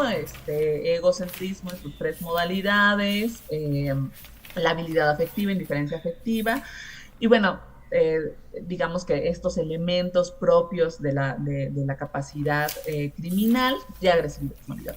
Estos elementos propios de la capacidad criminal son características o rasgos de personalidad que se contraponen a una categoría general que ustedes analícenla como quieran, que es adaptabilidad social, ¿no? O sea, qué tan adaptado está el sujeto, bajo qué parámetros, quién sabe, ¿no? Un poco lo mismo que hoy hacemos con, digamos, las evaluaciones para medidas cautelares. El sujeto tiene arraigo, pero ¿qué es arraigo, no? Pues arraigo es que tenga donde vivir y trabajo. Eso es arraigo, ¿no? Cómo hemos operacionalizado la variable de arraigo, pero si tú vas y le dices al juez, no, si tiene arraigo, porque mira, tiene donde vivir, sus indicadores están un poco desorientados, tiene donde vivir, pues tiene familia, ¿no? Y pues su trabajo lo van a recibir de vuelta, ¿no? Híjole, entonces ahí es como de, no, pues eso es arraigo, cuando se ha evitado justo esta operacionalización, este análisis a detalle de cada una de las categorías, porque están mal definidas, acuérdense, escala de abstracción desarrollatoria. Entonces, la categoría de peligrosidad, un problema. Todavía yo, cuando trabajaba en el sistema penitenciario hace muchos años, antes de la reforma de derechos humanos, tú te solicitaba el juez que enviaras tu estudio clínico criminológico para que los resultados fueran considerados en la emisión de la sentencia, cosa que hoy sería totalmente de derechos humanos. O sea, ningún estudio de peligrosidad o de personalidad puede ser considerado el juez para aumentar o disminuir una sentencia, ¿no? O para justificar su aumento o disminución, ¿no? O sea, ya sabemos que usted es responsable, pero le vamos a dar la máxima porque dice el criminólogo que es muy peligroso, ¿no? Ese era un razonamiento que se utilizaba previo a la reforma de derechos humanos, por supuesto, la reforma del sistema de justicia. La peligrosidad formaba parte de lo que se llama derecho penal de autor, en donde juzgamos a la persona por quien es. El cambio de paradigma ha sido más que evidente gracias al movimiento garantista. Hoy estamos bajo la óptica del derecho penal de acto, en donde claramente solo nos importa lo que sucedió en el contexto. El sujeto tiene antecedentes, no es nuestro problema. El sujeto fue sentenciado previamente por otra conducta, todo el mundo dice que es una horrible persona, así salió mal en todas las evaluaciones psicológicas, ¿no? Malas, entre comillas. Eso no es relevante para el hecho y se nos olvida. Incluso hoy en día ha habido una reiteración, no sé, fastidiosa ya de los abogados de pedirnos a los psicólogos y a los criminólogos que hagamos un perfil criminal para decir que nuestro cliente no tiene perfil de abusador sexual, no tiene perfil de feminicida, como si eso pudiera ser un argumento que vaya a utilizar el juez para poder emitir una sentencia, lo cual es totalmente falso, y yo siempre digo que ojalá ya le llegue la primera recomendación de derechos humanos a alguien sobre ese tema para que paren con eso, ¿no? Porque justo el cambio de paradigma implica abandonar esta idea de la peligrosidad innata, endógena, ¿no? El concepto de peligrosidad nace en el contexto de la idea del criminal nato, ¿no? De la falacia más grande de la criminología. ¿Qué problemas tenía como categoría, más allá de los problemas éticos legales, la peligrosidad? Era discreta, o sea, si eres peligroso o no eres peligroso. Ellos decían que no, porque había baja peligrosidad, mediana peligrosidad y alta peligrosidad, una escala ordinal sin poder reconocer los límites entre una puntuación y otra.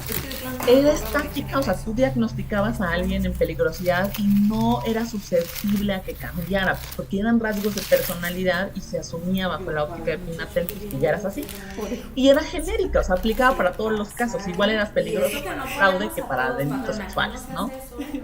La categoría de riesgo es una categoría de orden administrativa, no viene de, o sea, el uso de la palabra riesgo está en muchos contextos, pero criminológicamente viene de la criminología administrativa. ¿Qué es la criminología administrativa? Es la criminología que busca inhibir las amenazas hacia ciertos procesos, instalaciones o personas, ¿no? O sea, ¿cómo le hacemos para evitar que, totalmente capitalista, ¿no? Que mi cliente sea atacado? ¿Cuáles son los riesgos que tiene alrededor? ¿Cuáles son sus vulnerabilidades? Y a partir de eso, ¿cuáles son las estrategias que voy a tomar? Los criminólogos que trabajan en el área corporativa son expertos en el análisis del riesgo. Me tocó a mí hacerlo cuando era servidora pública.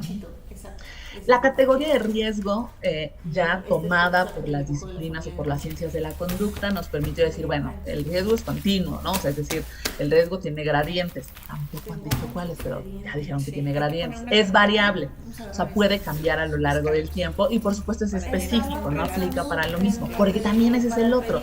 Los criminólogos y, en general, muchas de las disciplinas sociales y de la conducta tienen la idea de que la categoría delito es una categoría susceptible de analizar bajo las mismas condiciones. Quieren encontrar la gran causa del delito, la gran causa de la violencia, o la gran, pues no existe, porque implican esas categorías tan generales muchas manifestaciones que son de diversa naturaleza y que requieren explicaciones específicas. No pasa nada que tengamos una multiteoría si a partir de un mismo campo epistemológico y ontológico podemos darle sentido, ¿no? O sea, no pasa nada que expliquemos de manera distinta la violencia sexual que, digamos, la violencia física, social, la que sea, ¿no?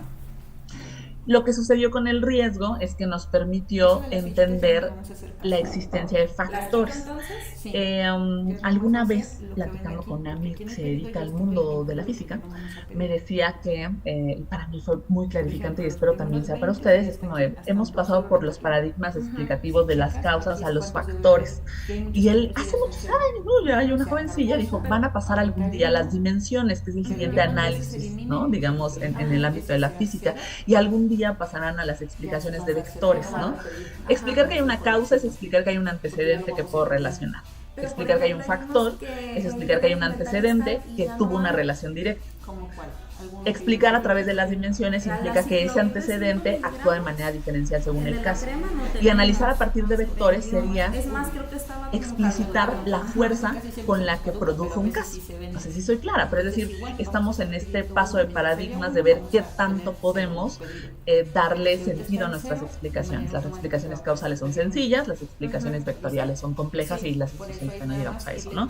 Pero digamos que estamos en este marco entre factores y dimensiones, ¿no? O sea, saber que algo que sucedió tiene un efecto directo con lo que estamos analizando y que puede ser aplicado de manera diferencial según el caso que estemos investigando, ¿no? Estamos entre factores y dimensiones. Entonces, se hizo un trabajo de factores de riesgo y factores de protección, o sea, qué cosas nos alejaban del delito, como si fueran las mismas cosas, ¿no? O sea, como si transversalmente a todas las formas delictivas los mismos factores de riesgo y los mismos factores de protección funcionaran. Con los factores de riesgo sí han hecho una diferencia, pero con los de protección no, ahorita lo vamos a ver. Y cómo estos confluyen hacia una conducta específica. El primer problema gigantesco de estas escalas se han corroborado en población penitenciaria. Y yo sé que les encanta hacer a la gente de investigación en población penitenciaria. Yo,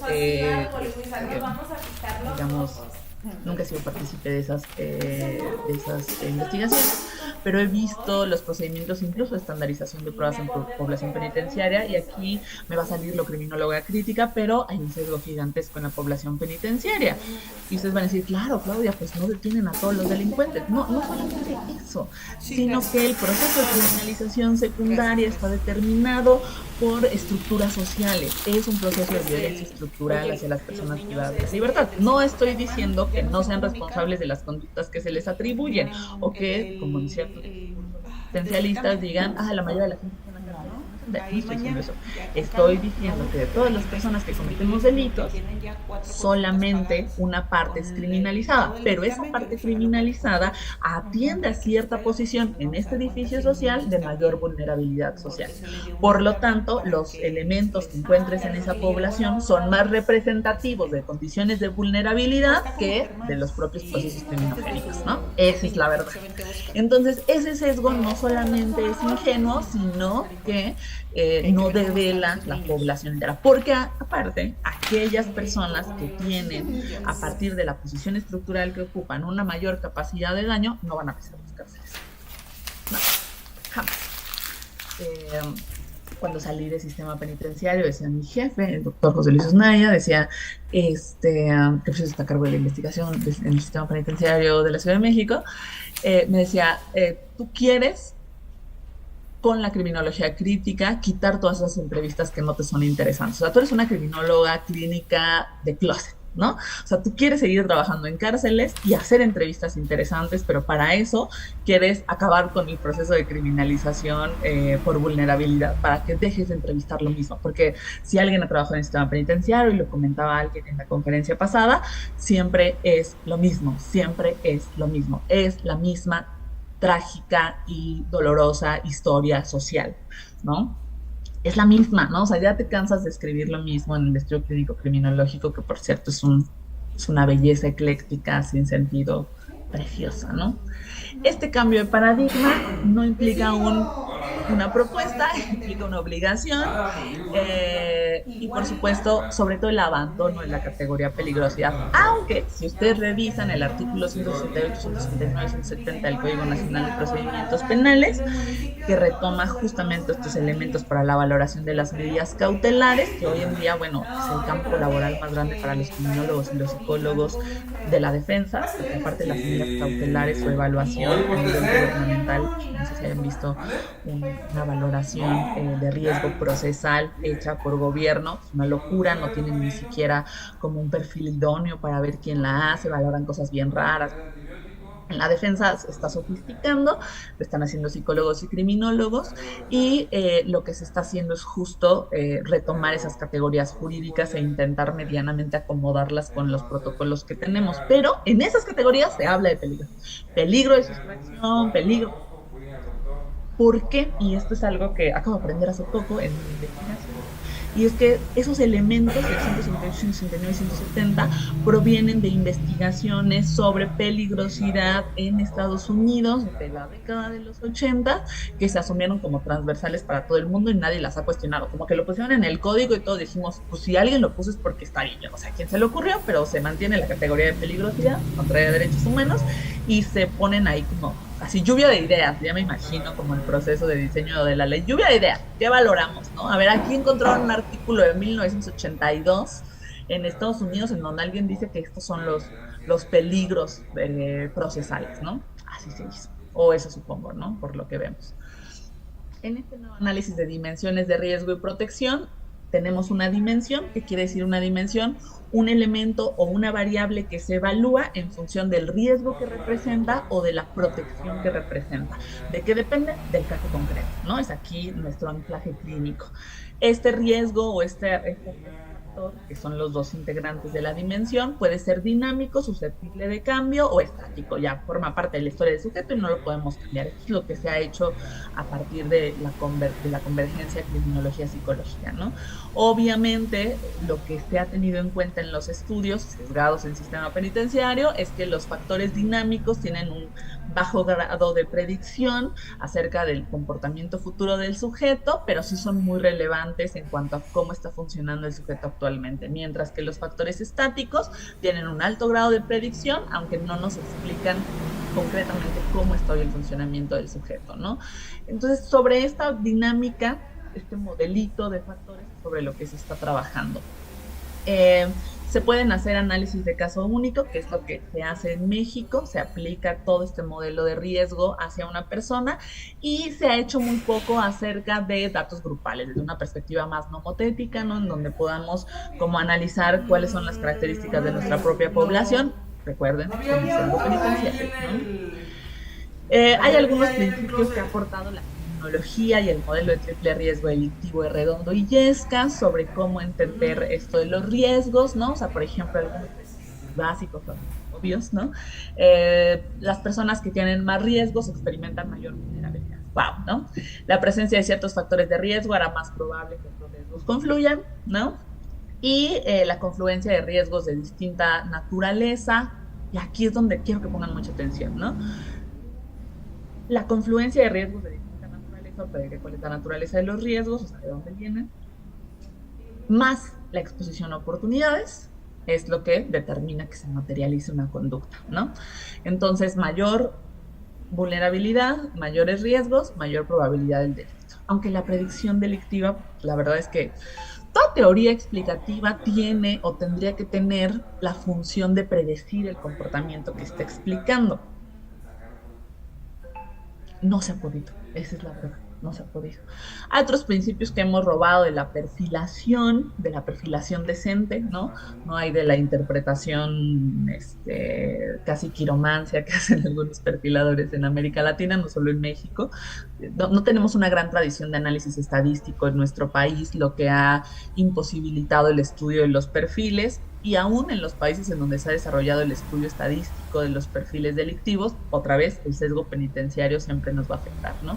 Pero el principio, por ejemplo, el principio de unicidad, el principio de conducta dinámica, que el sujeto no siempre se comporta igual, el principio de separación, el de hipótesis de consistencia. El de hipótesis de consistencia y consistencia interpersonal me gusta mucho porque son hipótesis de Brent Turbey en donde establece, yo creo que es de sus mayores aciertos, establece justo cómo la conducta violenta es representativa con cierto grado de intensidad del comportamiento que tenemos de manera cotidiana, ¿no? La forma en la que el delincuente se comporta con la víctima es una forma representativa de su comportamiento con otras personas en una situación concreta con mayor intensidad, ¿no? Eso nos ayuda un poco a comprender al sujeto.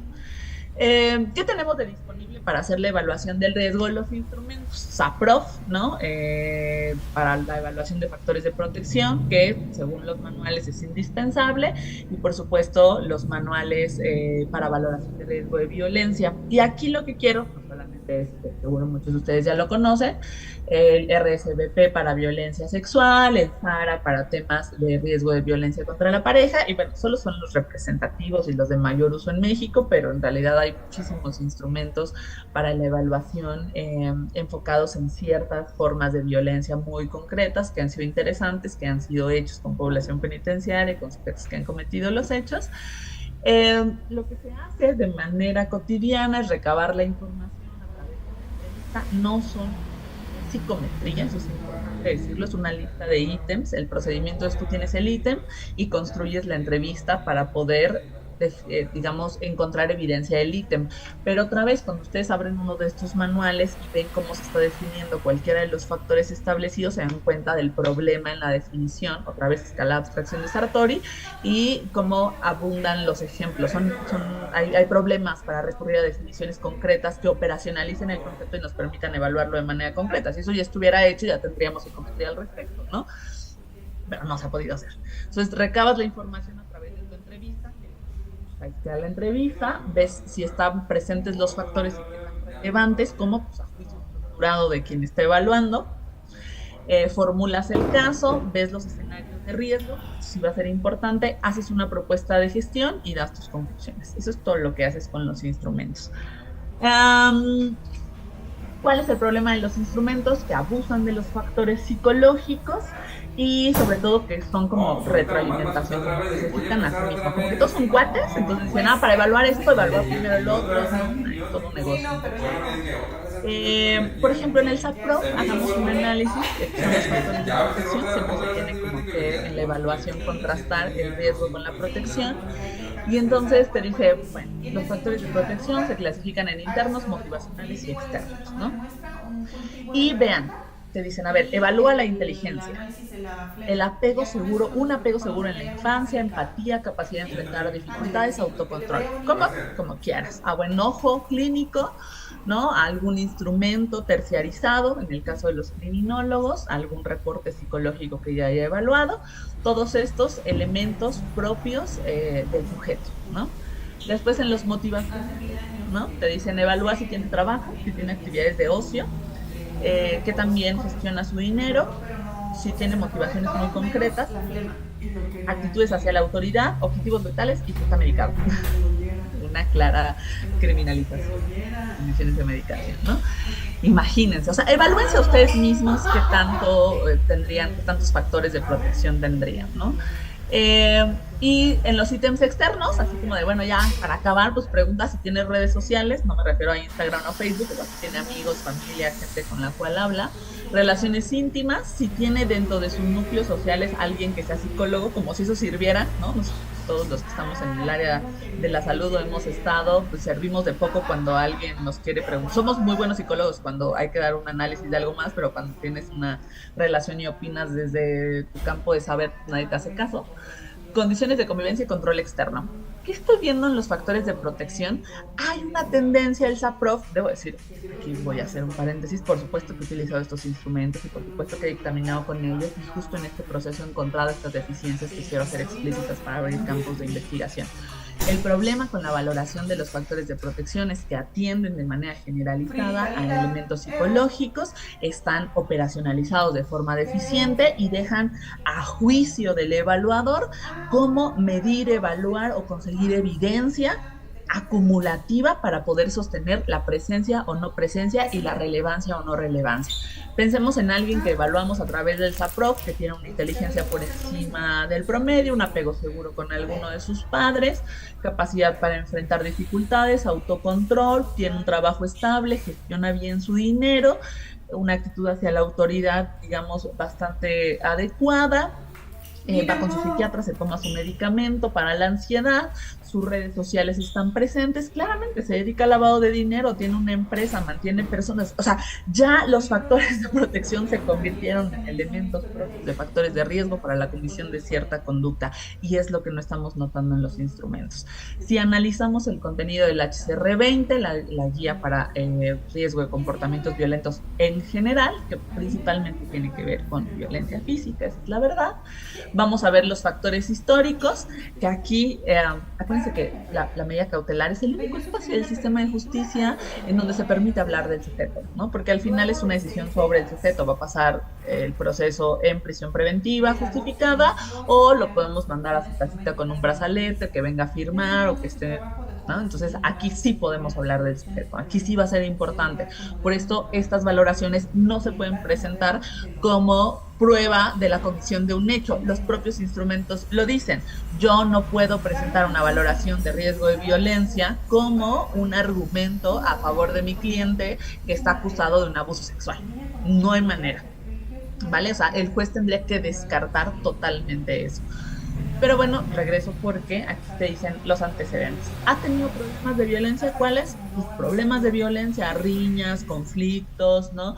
Problemas en el trabajo, trastornos de la personalidad diagnosticados, historias de problemas con el tratamiento y con la supervisión, experiencias traumáticas, consumo de sustancias, problemas en relaciones interpersonales, problemas de trastorno mental grave y de actitudes violentas. Bueno, o sea, si no operacionalizamos de manera correcta estos factores históricos, que por cierto, todos abusan de psicologizar la violencia, ¿no? Entonces, pues casi todos nosotros estaríamos con algún indicador presente dentro de estos instrumentos. Si te vas a población penitenciaria por las propias condiciones de la población, pues casi todos cumplen, ¿no? En los factores clínicos, imagínense, los históricos, no en los clínicos, ¿no? Capacidad de insight, que sepa el señor cómo se mide, ¿no? Ideas o intentos de violencia, ideación violenta, ¿no? Se lo robaron de todo el modelo de la ideación suicida, ¿no? Trastornos mentales graves, ¿cuáles? Pues los básicos que la gente cree que son graves, ¿no? Respuesta al tratamiento de la supervisión, problemas de inestabilidad, problemas en la gestión de riesgos, que no tenga, aquí empiezan a haber algunos momentos como de lucidez sobre los elementos sociales para la evaluación de riesgo, pero otra vez volvemos a afrontamiento del estrés como una categoría individual, problemas futuros con las condiciones de vida, otra vez psicologización continua de la evaluación de riesgo. Bueno, hace poco me tocó hacer para un caso relevante el metaperitaje de un estudio, de una valoración para medida cautelar, en donde el instrumento central era PCLR de psicopatía, ¿no? Y yo me boté de la risa y mi metaperitaje quedó precioso. Me contrató la Fiscalía General de la República porque no tiene peritos en criminología, vaya cosa. Tienen que contratar externos. Y así la base fundamental era PCLR y según especialista, los 8 personas que evaluaron marcaban ceros, ¿no? Una cosa horrible de mal uso, ¿no? Y bueno, no les voy a explicar cómo funciona el PCLR, obviamente la evaluación de la psicopatía, ¿no? Como otra de las formas.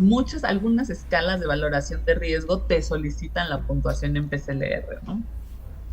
Para el manual de valoración de riesgo de violencia contra la pareja, creo que son los que mejor construidos se encuentran, ¿no? Los que mejor han logrado como recuperar algunas variables porque han hecho algo interesante, los estudios indirectos a partir de las víctimas y de las víctimas que están insertas en el sistema de justicia y de las víctimas que no, o sea, en población general. Por eso creo que las valoraciones de riesgo de violencia contra la pareja son los mejores constituidos. Por ejemplo, en este caso el SARA habla sobre la naturaleza de los factores, ¿no? Es decir, si hay intimidación, o sea, características propias de la conducta, si hubo, o sea, cómo fueron esos actos de violencia, son narrativas desde las víctimas, intimidación, amenaza, violencia física, violencia sexual, si hay violencia grave, si es crónica, si hay escalada, si hay incumplimiento en las medidas de supervisión, o sea, muy situacional a los hechos concretos que puede narrar la víctima. Factores de riesgo en la pareja, interpersonales, empleos, eventos que puedan hablar sobre victimización o trauma en la infancia. Y bueno, elementos que siguen siendo psicologizados, pero que son reportados a partir del agresor, y características de la víctima, con una visión muchísimo más relacional de la violencia. Son de los mejorcitos logrados, en así pues le podemos poner críticas, ¿no? Pero un poco sobre esta vulnerabilidad de la víctima, que no tiene que ver solamente, fíjense aquí es interesante, con recursos interpersonales, psicologización o con actitudes o comportamientos, sino también con recursos comunitarios. Tiene una red de apoyo, vives con algo, como elementos que están fuera del sujeto. El de riesgo de violencia sexual cumple más o menos lo mismo, tampoco está tan bueno, también está muy psicologizado, ¿no? si la violencia sexual ha sido crónica, ha sido diversa, si ha sido escalada, si incluye coerción física o coerción psicológica. Hay todo otro rubro sobre adaptación psicológica, otra vez pensando que el delincuente sexual, porque aparte es al delincuente sexual o a la persona que ejerce conductas violentas sexuales, es como al que más se le atribuye esta temibilidad garofoliana, voy a decirlo así, ¿no? O sea, esta maldad intrínseca, ¿no? Es el sujeto que ese sí no entendemos qué le pasó, ¿no? Y entonces algo dentro de él está mal. Bueno, trastorno mental dentro de los rubros, y ahí, ya saben, como siempre, ahí hay adaptación social que tiene que ver con que ha cometido otro delito que no sea sexual, no tiene trabajo, pues no tiene muchos amigos ni familia y pues no le va bien en la pareja, ¿no? O sea, vean cómo de nuevo la evaluación del riesgo recurre en los instrumentos a evaluar elementos que le son propios al sujeto, ¿no? Y claro, los problemas con la gestión. ¿Cómo se hace esto? Ya se los decía, primero se diseña la entrevista, buscamos como algunas propiedades de la conducta que se evalúan porque no tenemos otros, te recomiendan hacer un registro de la conducta del sujeto, los procesos cognitivos, su sistema de creencias, estilos afectivos, actitudes y afrontamiento de los discursos y la interacción. Toda la evaluación atiende directamente al sujeto, clínica pura del siglo pasado, ¿no? Se dice con qué frecuencia se presentan esos registros, la duración, la intensidad, la latencia, cuáles son las condiciones que lo desencadenan, las consecuencias inmediatas, en qué situaciones se dan. La diferencia entre contexto y situación es que la situación depende del espacio físico, del tiempo, de los actores y de las dinámicas concretas de la situación, mientras que el contexto está atravesado, digamos, por la historia del espacio, ¿no? O sea, está atravesado por los significados del espacio, es un concepto más abstracto, antropológico. ¿Qué cosas se han hecho bien desde la criminología? El modelo de riesgo delictivo, que en realidad se abusa un poco de la categoría de conducta antisocial, pero este modelo pues nos ha permitido como condensar algunas teorías criminológicas, sobre todo aquellas que hablan sobre los riesgos situacionales, que es donde la criminología tiene más que decir para abandonar como esta idea de la psicologización del riesgo, ¿no? Entonces aquí vemos cómo lo que hacen en esos estudios de modelo de triple riesgo pues es entender que hay mecanismos personales, sociales y de oportunidades delictivas. Las teorías situacionales son una joya porque te dicen, a ver, tú puedes estar muy motivado, la víctima puede estar ahí muy puesta en la situación, ¿no? Puede estar muy puesta en la situación. Ahorita paso a la que sigue, más bien adelante. Puede estar muy puesta en la situación, pero si no hay condiciones físicas para la materialización del hecho, no hay manera, ¿no? Eso lo hemos explicado muchas veces en los casos de la defensa, en donde decimos, a ver, está bien, la motivación de mi cliente da igual, ¿no? O sea, no se va a evaluar, la declaración de quien denuncia está hecha, pero las condiciones materiales para la realización del hecho están imposibles. O sea, no hubo forma, ¿no? Aquí está pues la documentación del espacio, de la oportunidad, de la rutina del lugar, no hubo manera que las cosas hayan sucedido tal y como se describen en la denuncia, ¿no? Eso ayuda mucho al juez porque estamos hablando de la situación concreta. Muchas teorías de la criminología que quedaron abandonadas a sumar, como la teoría de la elección racional, con todas las críticas que estas tienen, ¿no? Sobre por qué tomamos las decisiones de decidir o tomar en un comportamiento, las teorías de elección, las teorías del aprendizaje. Les voy a compartir las presentaciones para ustedes, se las mando con la organización, ¿eh? No crean. La teoría general de la atención, que nos permite entender muchísimos elementos, digamos, relacionados a la conducta impulsiva, la teoría de la anomia para entender la violencia en contextos de crisis, la teoría de las subculturas o la teoría de la desorganización social, que nos permite comprender. Es una joya, porque dice, no solamente la inclusión en los grupos criminales depende de las necesidades de los jóvenes, sino también de las oportunidades disponibles para el aprendizaje del delito. No es lo mismo pertenecer a un grupo, a una pandilla, voy a llamarlo así, en un contexto en donde no hay adultos de modelos delictivos, que en un contexto donde sí los hay y hay sofisticación del delito. Lo que quiere decir que no es lo mismo pertenecer a una pandilla en una colonia donde solo los jóvenes cometen esas conductas de vandalismo que pertenecerlo en barrios en donde está sofisticada la estructura delictiva, ¿no? Entonces, las oportunidades situacionales son relevantes importantes para la explicación de los niveles de violencia. La teoría de los vínculos sociales, por supuesto, la gran teoría de actividades rutinarias, lo que les decía hace rato, para la existencia de una oportunidad delictiva debe haber una persona motivada, un objetivo alcanzable y las condiciones de tiempo y espacio, lo cual nos lleva en la evaluación de la medida cautelar a hacer un análisis situacional. Es decir, a no solamente incluir elementos de riesgo propios de las características psicológicas del sujeto, de las características sociales que son fundamentales, sino de las situaciones a las que estará expuesto durante el procedimiento para saber que no va a existir un riesgo procesal, de que se va de la justicia, de que altere la investigación o que representa un riesgo para la víctima. En función de esa comprensión situacional es que el juez puede tomar mejores decisiones.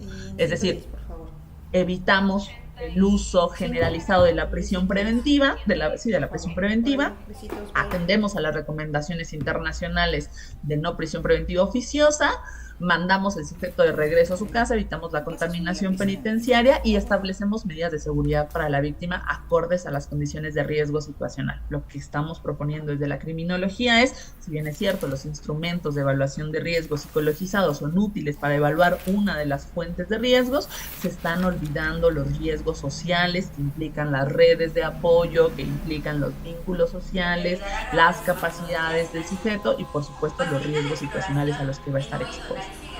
También tenemos las teorías de patrón delictivo, que son muy interesantes para poder entender cómo funciona la situación concreta. Yo los invito, porque nunca se enseñan en la universidad, a estudiar las teorías económicas de la criminalidad, que no son económicas en términos generales, sino del comportamiento, del homo económico, de la elección racional y del análisis situacional. El modelo de triple riesgo te dice, a ver, revisa individuales, sociales y de oportunidades para poder entender, por un lado, la motivación, ¿no? La suma, la concatenación de factores individuales y sociales deriva en la forma en la que el sujeto se motiva para la conducta, pero la motivación no es suficiente sin la presencia de oportunidades concretas. Y entonces, puede que mi sujeto haya salido mal en la valoración psicológica, mal otra vez entre comillas, pero si las situaciones a las que estará expuesto durante el procedimiento penal no brindan oportunidades para que represente un riesgo, entonces no tendría por qué estar en prisión preventiva, ¿no? Y aquí vemos cómo el modelo de triple riesgo funciona. Yo